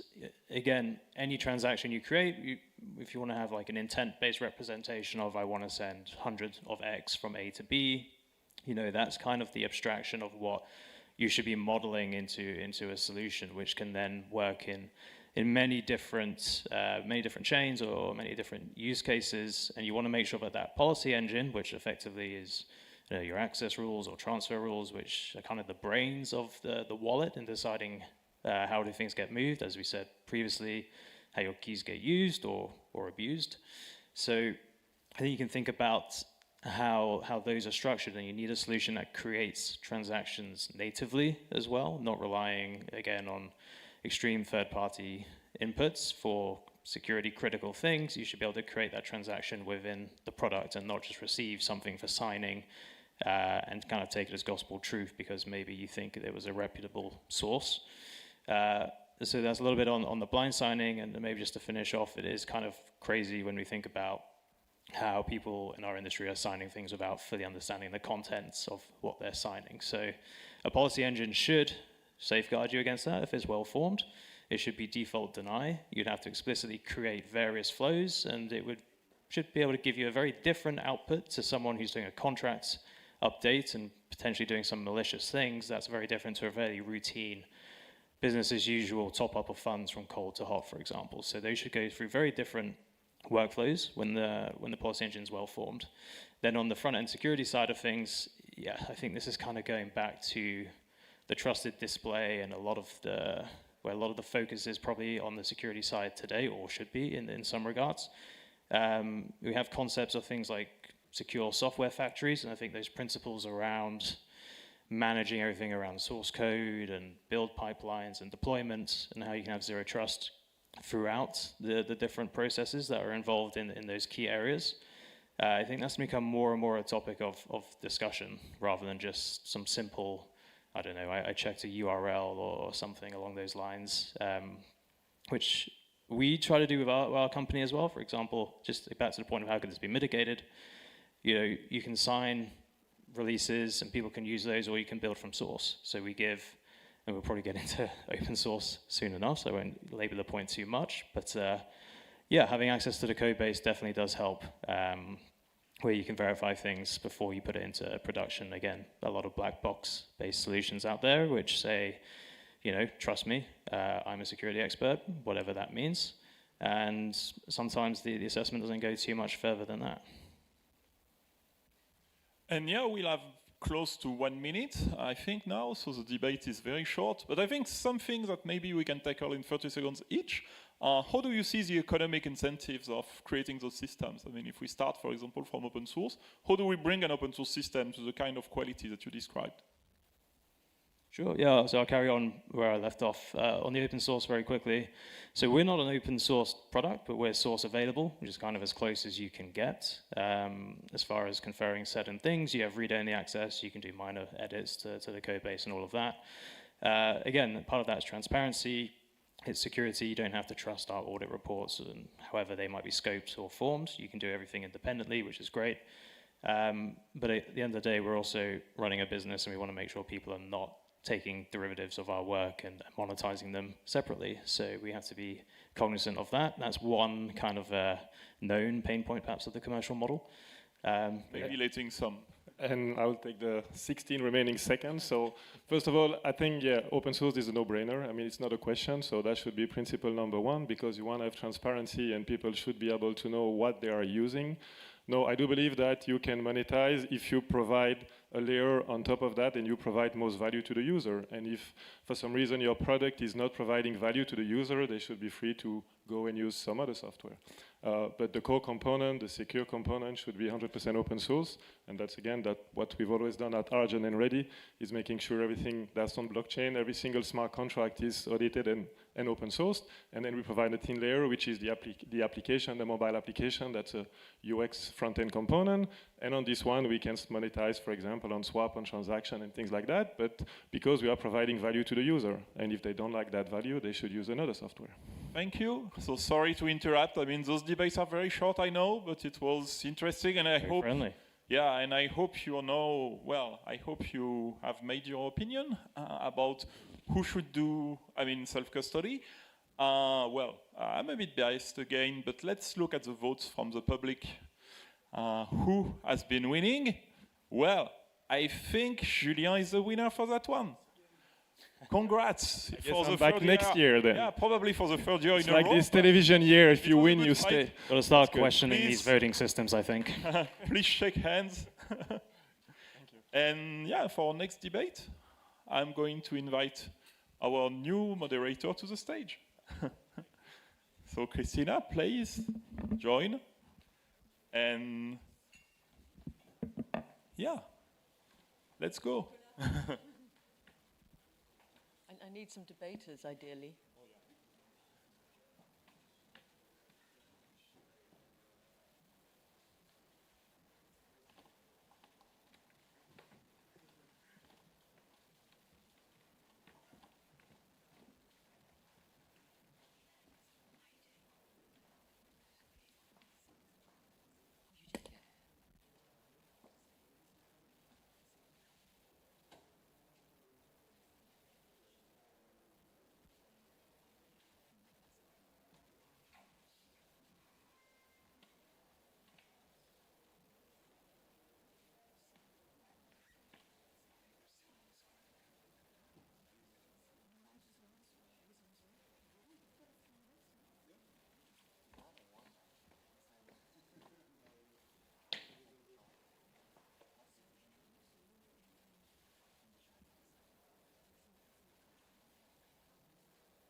Oh, nice. Yeah, that's great. You met Dave, right? Yeah, oh yeah, Sig's inside. Yeah, he's in our team. Sorry. He's our head of growth. Oh, he's your head of Okay, come into the boxing ring, gentlemen. Are you ready for a fight? Right. Ladies and gentlemen, are you ready? Right, I love it. They're even like warming up in their corners. Okay, this one's going to be spicy. It's going to be spicy. So I'm Christina Frankopan, and I sit somewhere between TradFi and DeFi. So I'm genuinely neutral in this, and I'm going to provoke you to argue as much as possible. Do it. So we've got Benjamin, who is working on TradFi-based stablecoins. Can I summarize it? I think that's good. And you'll be debating for TradFi. And we have Grant from Etherealize, which, if I can summarize the thesis, or caricature the thesis, it's encouraging TradFi to use Ethereum in ways that are consistent with our community ethics. Would that be fair? I'd say that's right. Okay, great. And you're going to be debating, let's say, against TradFi, but we're going to see how we find some differences between us. So listen, let's kick things off. We've been saying for years the institutions are coming, or when adoption, and so on and so forth, without really knowing what we want. Okay, now the institutions are here, but actually what we've got is a bunch of ETFs and some new Wall Street products. Is that what we really wanted, Benjamin? Yeah, so first of all, the ETFs and the products like that, I think not all of them are great, right? But some of them are really nice. Because at the end of the day, what DeFi needs, what a crypto needs is more liquidity. And that's what TradFi provides. So maybe the ETFs, the Bitcoin ETFs is more about people buying, so price appreciation. But when you look at things like BITO, like Benji, that's tangible liquidity that's going into TradFi, into DeFi. So people are integrating that, we're integrating it. And so it gives additional tools to people that maybe are not comfortable with completely decentralized products, right? Like we talked to, let's say, Flow Traders wants to borrow from our lending market. They don't want to borrow USDC because North Korea might have USDC, but they can borrow Benji because they know for sure North Korea is not there. So I think there are some tools that have been very helpful for TradFi. I mean for DeFi. You know where else North Korea is? Where? They're on the internet. Do you use the internet? No, I don't know what that is actually. Yeah. Okay. So what do you think? You think that these Wall Street kind of products are actually the end game? Is this what we're really after? Oh, hell no. No. Okay. What do we want? Here's what the end game is. The end game is all civilizational infrastructure on Ethereum running itself in a decentralized, autonomous way. That's the end game. Not like some ETF that an L2 foundation bribed to go on their platform and just sit there. That's what I would say. You're getting a lot of claps. It's a pretty good one. Yeah. He's brought his team. There's no astroturfing here. I don't know what you're talking about. Tactical thinking. All right, Benjamin, you're going to have to work some people over. By the way, I should just say this QR code is for a voting platform. So start voting whenever you're ready. I'll remind you occasionally during the debate, right? And then we'll declare a winner. Right, let's stay with you, Grant. Okay, but on custody, okay, the idea was we would be our own bank, but actually what's happened in the service of liquidity provision, we've actually resulted in most of the custody being on a centralized basis. So, what have we done there? Is that what we were going for too? I custody my own crypto. Probably a lot of the audience does. Who in the audience self-custodies? Yeah, look at those hands. Hell yeah. Right, but still quite a few hands down, okay?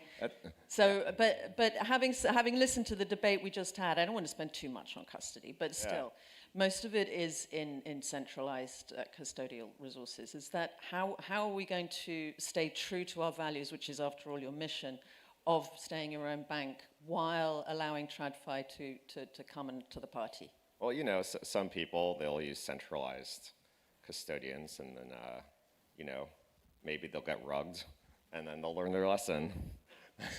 Like Bybit, right? Exactly. I mean, if you're done with your side, I can go to me. I think there are a lot of people that are using centralized stablecoin, centralized solutions. But think about it: if you have an ice cream shop and everybody wants, chocolate, but you only have vanilla, you're gonna make chocolate just to get them through the door, and then maybe one day you can convince them to have vanilla. It's the same thing with this. Let's get everybody through the door. If Robinhood wants to use a centralized L2, if people want to use multi-sigs to hold the money in their centralized exchange, sure. At least they're on Ethereum, right? At least they're bringing their liquidity. At least they're getting rid of cloud and going into the Ethereum ecosystem. I think about it more like that.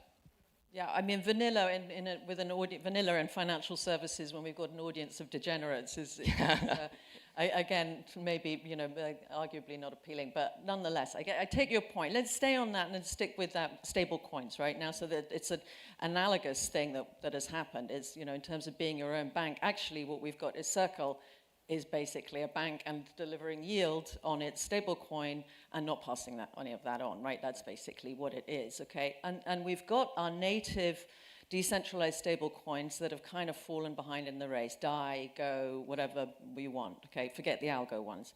But how does that feel for you, that we've got centralized stable coins that are basically behaving like banks and we're just mimicking financial infrastructure in US dollar pegged versions in TradFi? We're basically just replicating TradFi but with smart contracts, right? Right. I mean, I think you need to have the dollar eventually, right? You cannot just have, I think synthetic stablecoins are dead, right? CDPs did not scale. AMOs, all sorts of algorithmic stablecoins did not work, because if you want to scale, and Rune said this, for MakerDAO as well, if you want to scale, all of your dollars eventually need to tie back to dollars, right? If you don't have that, your algo, your system, your protocol will eventually break, and people will lose a lot of money. Now, you mentioned something really important, which is about yield, and that's not going to get any better because of the Genius Act, right? These T-bill-backed stablecoins cannot just pass on the T-bill yield to the users if they want to be compliant, if they want to get all this money. But there are alternatives, like Ethena, for example, or Ondo, which are like hedge funds, right? And I don't love it, because I think that you can have these TradFi integrations without having to trust people, right? Like there are a lot of hedge fund projects, like the ones I mentioned, where you just have to trust developers. I think that one good thing about having TradFi coming in is that they don't like that. They will not accept a DeFi team acting like a hedge fund, and they're going to enforce protections that maybe as an industry we haven't kind of enforced. And then it'll force us to build real open protocols, because if you look at the regulations today, they're not against decentralized protocols or open protocols. They're against the people lying, saying that they're decentralized, but instead they're centralized. And for example, we're building that, and I think a lot of people are trying to build that. Okay, Grant, come back. Let's try and defend our precious DAI. Okay. Have you seen the dollar lately? The DXY index is kind of plummeting. Our debt's exploding. You know, probably the dollar will stick around at least another decade or so. But okay, Ray Dalio. Yeah, I mean, but look, like, you have this platform that is decentralized. It's open. It has basically 0% inflation per year. And if all the dollars move onto it, who's to say ETH won't become the new dollar for the entire global economy? ETH is money, right? I think that's the real stable coin in the future. Yeah, but okay, we're not trying to knock the dollar necessarily, but it's about the decentralized piece. Like, why have we given up the decentralized piece in the name of? Well, I think it's just very easy to, you know, there's like a closed arbitrage loop when you have a USDC or USDT. This is why Maker, you know, DAI used to always depeg, right? It'd always be at like $1.02 or 98 cents or something, and because they didn't, and then they kind of acquiesced with their DAI stability reserve, and so they basically have centralized stablecoins backing them too. So even DAI, I would argue, is not. I mean, DAI doesn't even exist, right? It's USDS now. Yeah. And so I would probably like Liquidity is the only real decentralized stablecoin, and that's pretty small. And so, Rai. Yeah, and Rai. So I think we've really taken the L on decentralized stablecoins. I have to. Yeah, bend over on this one, I guess. Yeah, no, fair enough. But you mentioned something about developers, right? You know, code is law, but again, with TradFi coming in, the institutions coming, and actually there's like armies of compliance guys and lawyers kind of basically converting law into code or codifying the law of what we're doing. So can you actually have smart contracts that execute autonomously?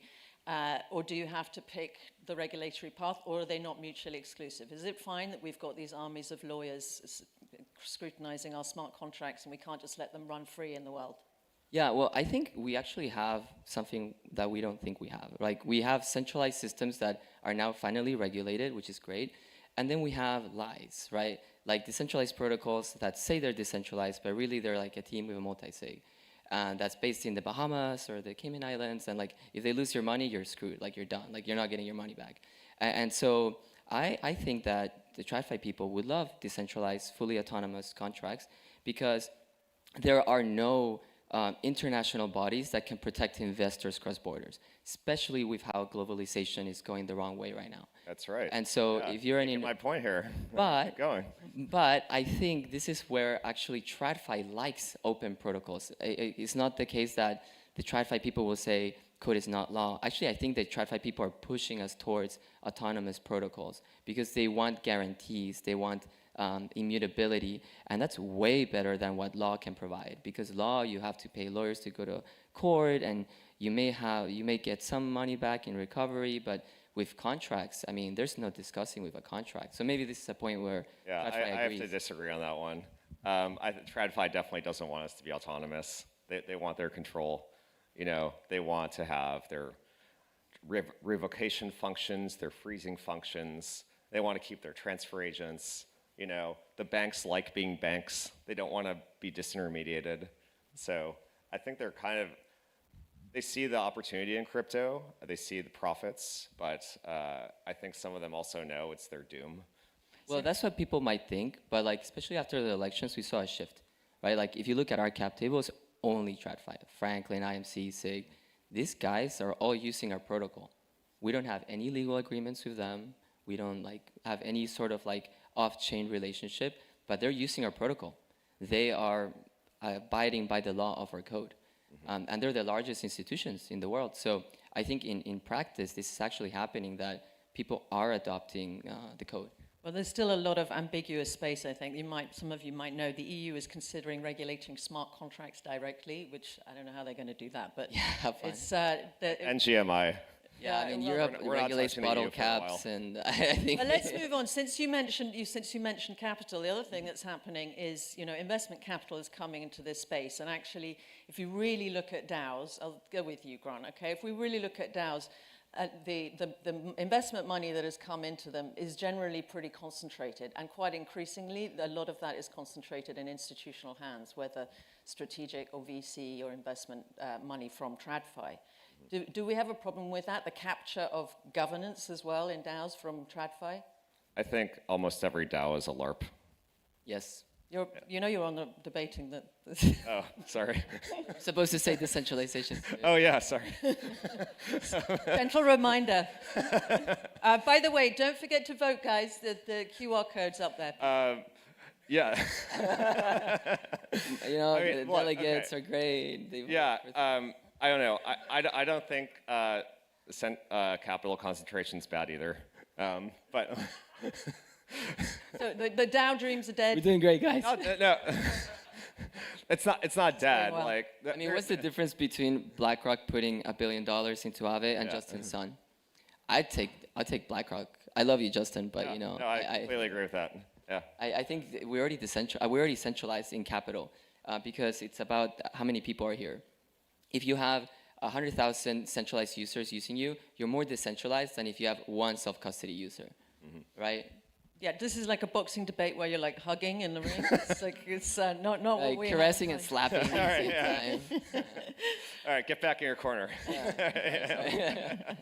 Right. So let's summarize. You're saying that TradFi is not coming to eat our lunch. They're very nice, friendly people, and they're going to be using our protocols, and this is good for us as a community, right? Yeah, and they've just been waiting for regulation. I mean, they're just scared. If they were not risk averse, they would be here like making protocols. But they're risk averse. They're dealing with the world's money, right? It's trillions of dollars. If they make a mistake, they go to jail.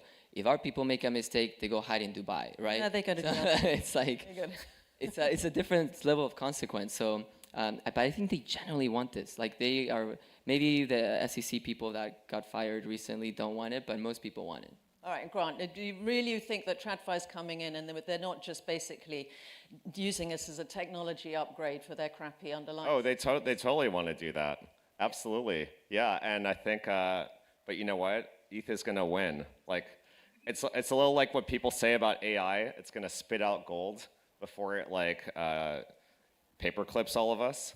I think ETH will do that to TradFi. So, they're going to use So we are the Trojan horse, the Ethereum community. Exactly. Is that what you're saying? Yeah, we're gonna put the world on Ethereum rails, and we're going to disintermediate TradFi, and the world's going to run autonomously. And then we'll have a party. We will have a party. That's what it's called ECC. Yeah, right. Yeah. All right, fantastic. Okay, guys, I hope all of you have voted. We've got about 50 seconds to get your votes in. But listen, thank you so much, Benjamin, and thank you, Grant. That's been a really fun debate. Yeah. Let's see. Do we have a... Oh, wow, you TradFi LARPies. Okay, great. I invited all my friends here. That's what it was. Thank you guys. Thank you so much, guys. All right. Thank you so much. Yeah. Thanks. Thanks, man. Yeah, of course. You need a hug. All right. By the way, I actually agree with a lot of his points. Yeah. he actually changed sites for me last minute. So. No. Wait. We came in basically in agreement, I think. Yeah, we planned the outfits, by the way, guys. It's a sign of their purity. Yeah, exactly.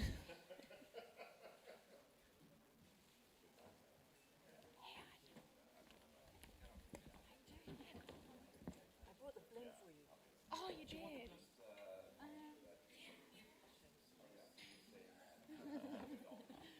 We've got a couple of minutes. It's fine, yeah.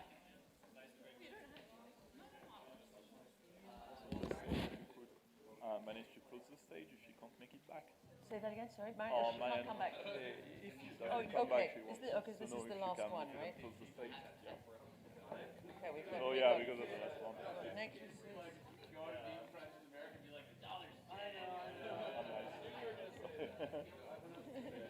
See, now I'm not like a fan of borrowing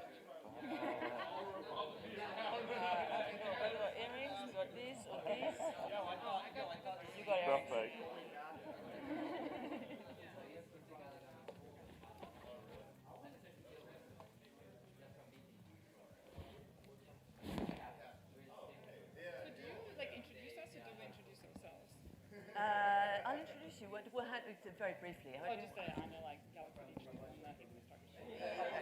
Got it.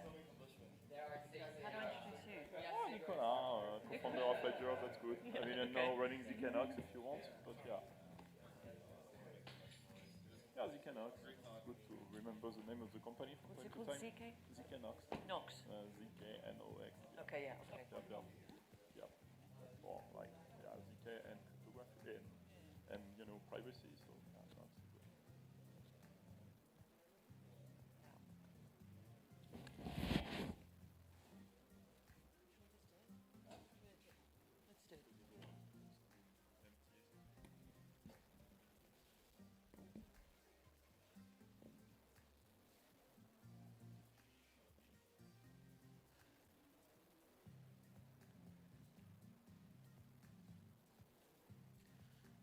Okay, guys, are you ready for the next debate?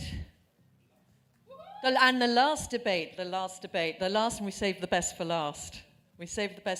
So we have Nicolas.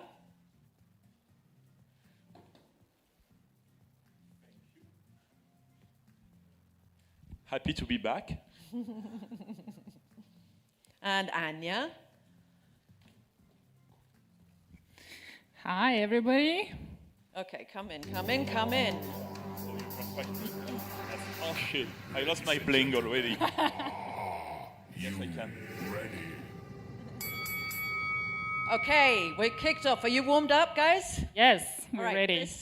This debate is called about OPSEC, bling or bland, which is not to say that, well, Anya is a bit bling, but you're not to say that Nicolas is bland, but he will be debating... Absolutely not. Bland, and Anya will be debating for bling in terms of personal OPSEC. So briefly, Anya is with Galaxy Digital on the infrastructure side, and a good friend of mine, but I am neutral.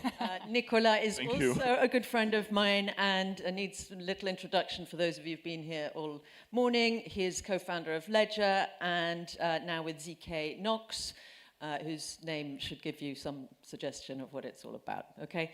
So we're going to talk about personal security. Now, there have been a couple of breaches. We don't want to give anyone post-traumatic stress, okay, from talking about it in too much detail, but there have been some high-profile incidents which have been uncomfortable, right? Nicolas, maybe you want to talk not specifically about anything in particular, but is there an argument for staying low profile even when one has a high profile role in an organization which might identify you as such? Yeah, I would say it's very difficult in the end when you are high profile to keep a low profile, but it's in my opinion it's the best thing to do. Why? Because we all love self-custody. I mean, I'm self-custodying myself. You wouldn't go outside and wear your credit card on your badge like I did. So it's probably the same idea. It's probably a good idea to do that. I mean, especially when people know that you are doing self-custody, you don't want to be identified as a target. So for that, well, there are a lot of ways, in my opinion, not to be identified as a target. You can make very boring talks, so I try to do that. Usually, I speak about technical opinions most of the time. So I'm not going in, in trade shows, or I'm not showing that. Well, I have a lot of gold rings everywhere on my hand, because no, I don't. I mean, if you look at me, you probably think that I am a hobo or that I am going to steal your food, and it's right because I am a developer, so I'm poor. So it's something to remember as well. So that's a good thing about crypto, that even if you are high profile or even if you started a company, I mean, nobody can tell anything about you, about your wealth, because if you want to keep it that way, you are in self-custody and you can keep it that way. You can create multiple wallets, you can hide what you are doing, and it's why I like this industry. I mean, if you like to keep things private, you have all the ways to keep them private today. I mean, do you want to spend your life in various shades of gray, or do you really want to stand out and be there? Like, it's the price of success, right? Like, why don't we just all do nothing, sit at home behind a closed door and not do anything? I think any successful person eventually also reaches a level of financial success, right? We live in capitalism. So bling is not bad. Bling is a sign of competence. Notoriety is a currency that you can translate into outcomes, right? And those outcomes could be businesses, projects, services that you start for people that make the world a better place. If you're bling, if you're successful, if you have a network, if you have resources, people look up to you. You can be a voice on like important ethics, right? On issues of privacy, for example, which I'm sure you care about. So who's going to listen to, you know, a hobo off the street talk about privacy? But if I go a co-founder of Ledger talking about privacy, making a stand, like staking his reputation on this, I'm going to listen. Yes, and I would say in that case, my wealth, or at least whatever you would call wealth, is a derivative of that. Because if you see me talking at conferences, you could think that people invited me for a reason. And so that basically, yeah, I managed to build this network, and in the end, the network is the value. I think the network, I won't say that the network is the net worth, you know, to start with the usual joke. But yeah. This is the crypto network. Everybody recognizes you in that way. But I mean, Elon Musk, you know, Pavel Durov, everybody recognizes them publicly. They're people, they clearly don't shy away from bling, right? Like, you know, shirtless photos with baby goats. I don't know how many people saw that. I mean, that's pretty impressive. And these are the people that we listen to. So if you were doing something similar, people would actually listen to you even more. Yes, I would actually debate that. I mean, I would take the example of our glorious leader, Vitalik, for example. I wouldn't say that Vitalik is very famous for his bling, and he's someone that everybody is listening to. So you would say, okay, it's only in the crypto, you would say only it's only in the crypto ecosystem, but I have seen his face on a few normies magazines already, and I would say today he's the face of crypto, and for good and for bad, because it can be dangerous as well, but I would say that even without showing bling, in the end, he has a lot of visibility. I think there is a difference between like posting a photo of you with 3 Lamborghinis, right?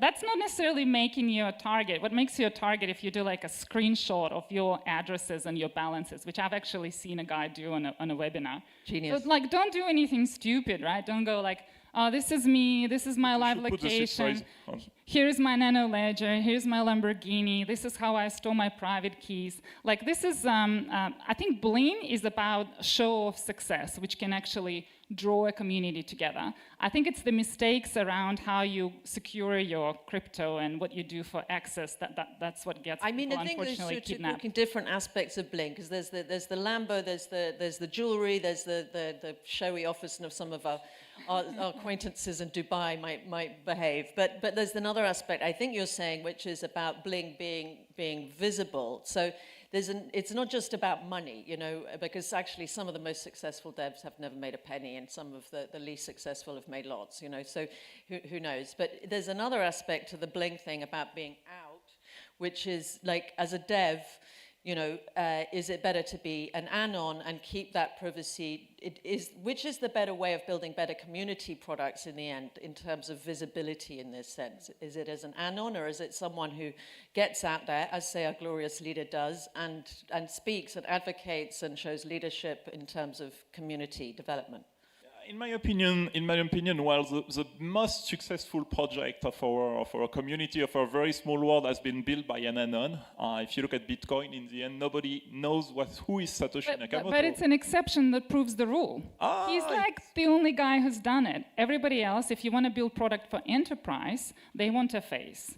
You know, a big bank's not going to deal with like, you know, your little hashtag or whatever. They need to know who's behind it. If you want to raise capital, you also need to be a public figurehead.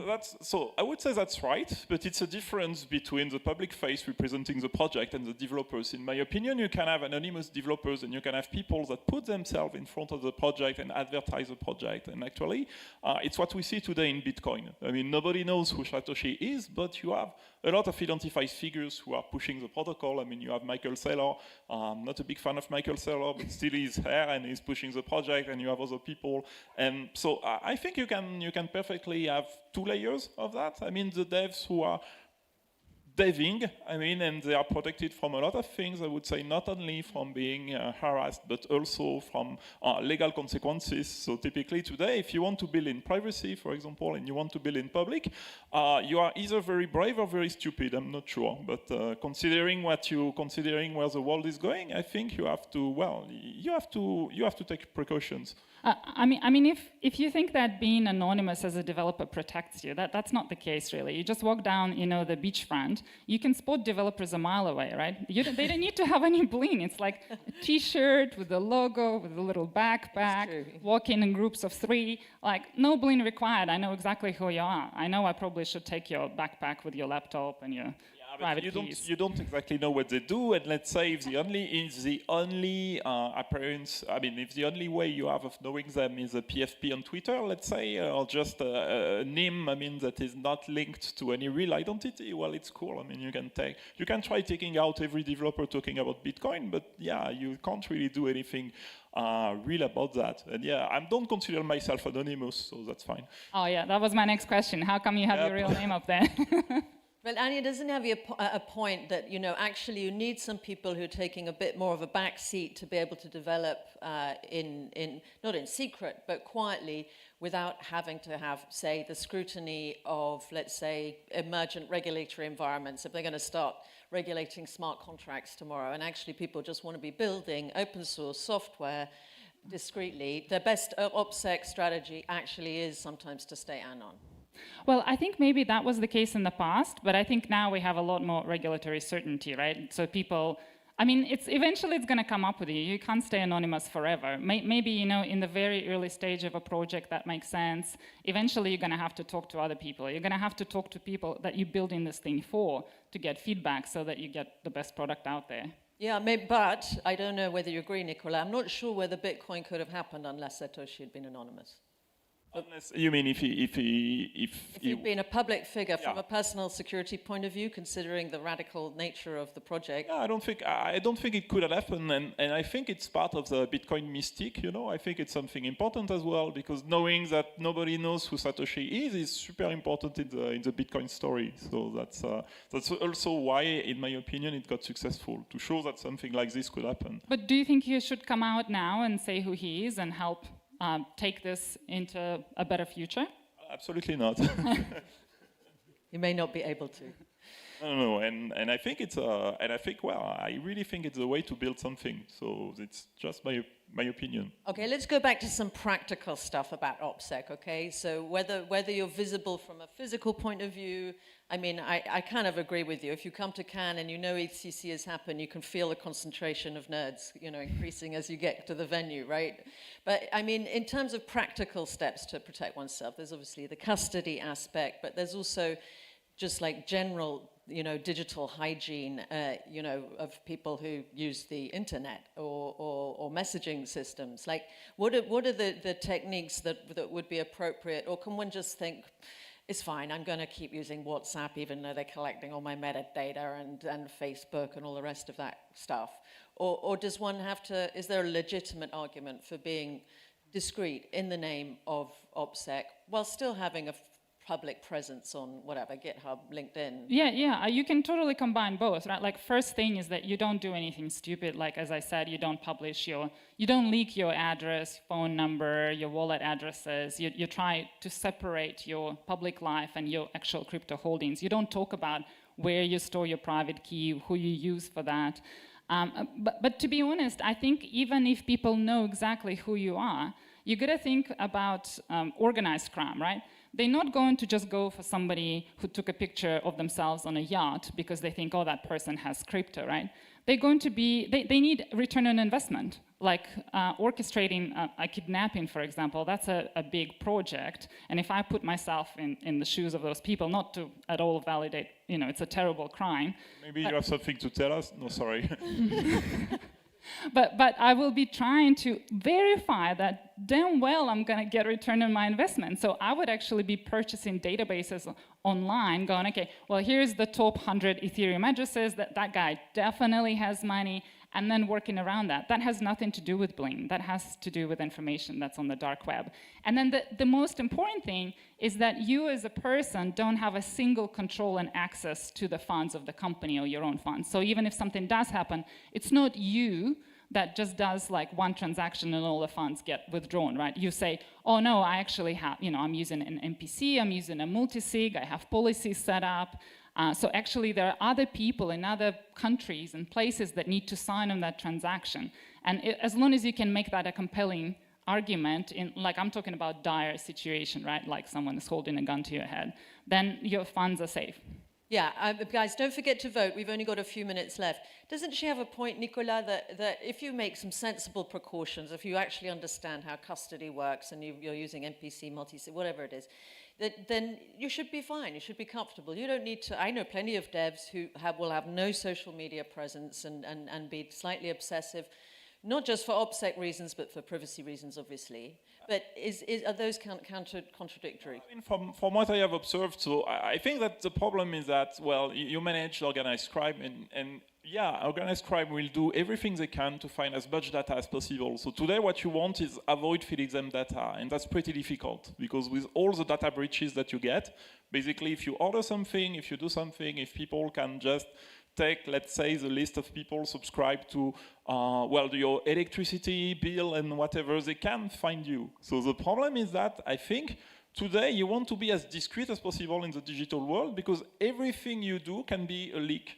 later. And what I have seen is that even if you don't have control of your funds, when we are talking about organized crime, what they are doing is that basically they are just going to tell you, okay, I know that you don't have access to your funds, I know that you don't have custody of your funds, I know that you have to call someone, that it will take 3 days to get access to something. I don't care, I want money right now, and you are going to borrow money, or I'm going to cut one more finger. That's basically what they say. So they don't give a fuck, to be honest. They just know that you have money, and they know that you have the network to be able to find money. Yeah. So the only way to prevent that, in the end, is to have as much, you want to prevent as much leaks as possible, and the only way to do that is to, be as discreet as possible.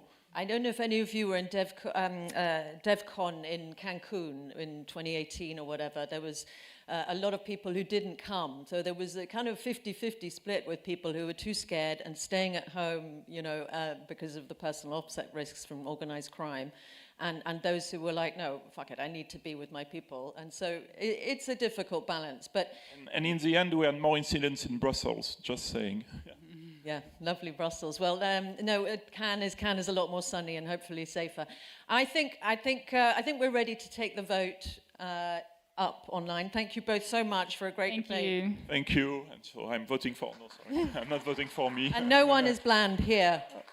Oh, it's close. Nicolas, we're going for bland. Yeah. Hiding it was under a good the covers. fight, and I think you should have brought more people, in the room. That's it. I bribed everybody. Sorry. No, I'm not rich. So thank you, and we let Christina close now. Yeah, thank you, everyone. It's been a great morning of debates. I hope you've enjoyed it. This is the most entertaining stage, 3rd year running. Hopefully we'll be back next year, and you'll find it entertaining and educational. Thank you all so much.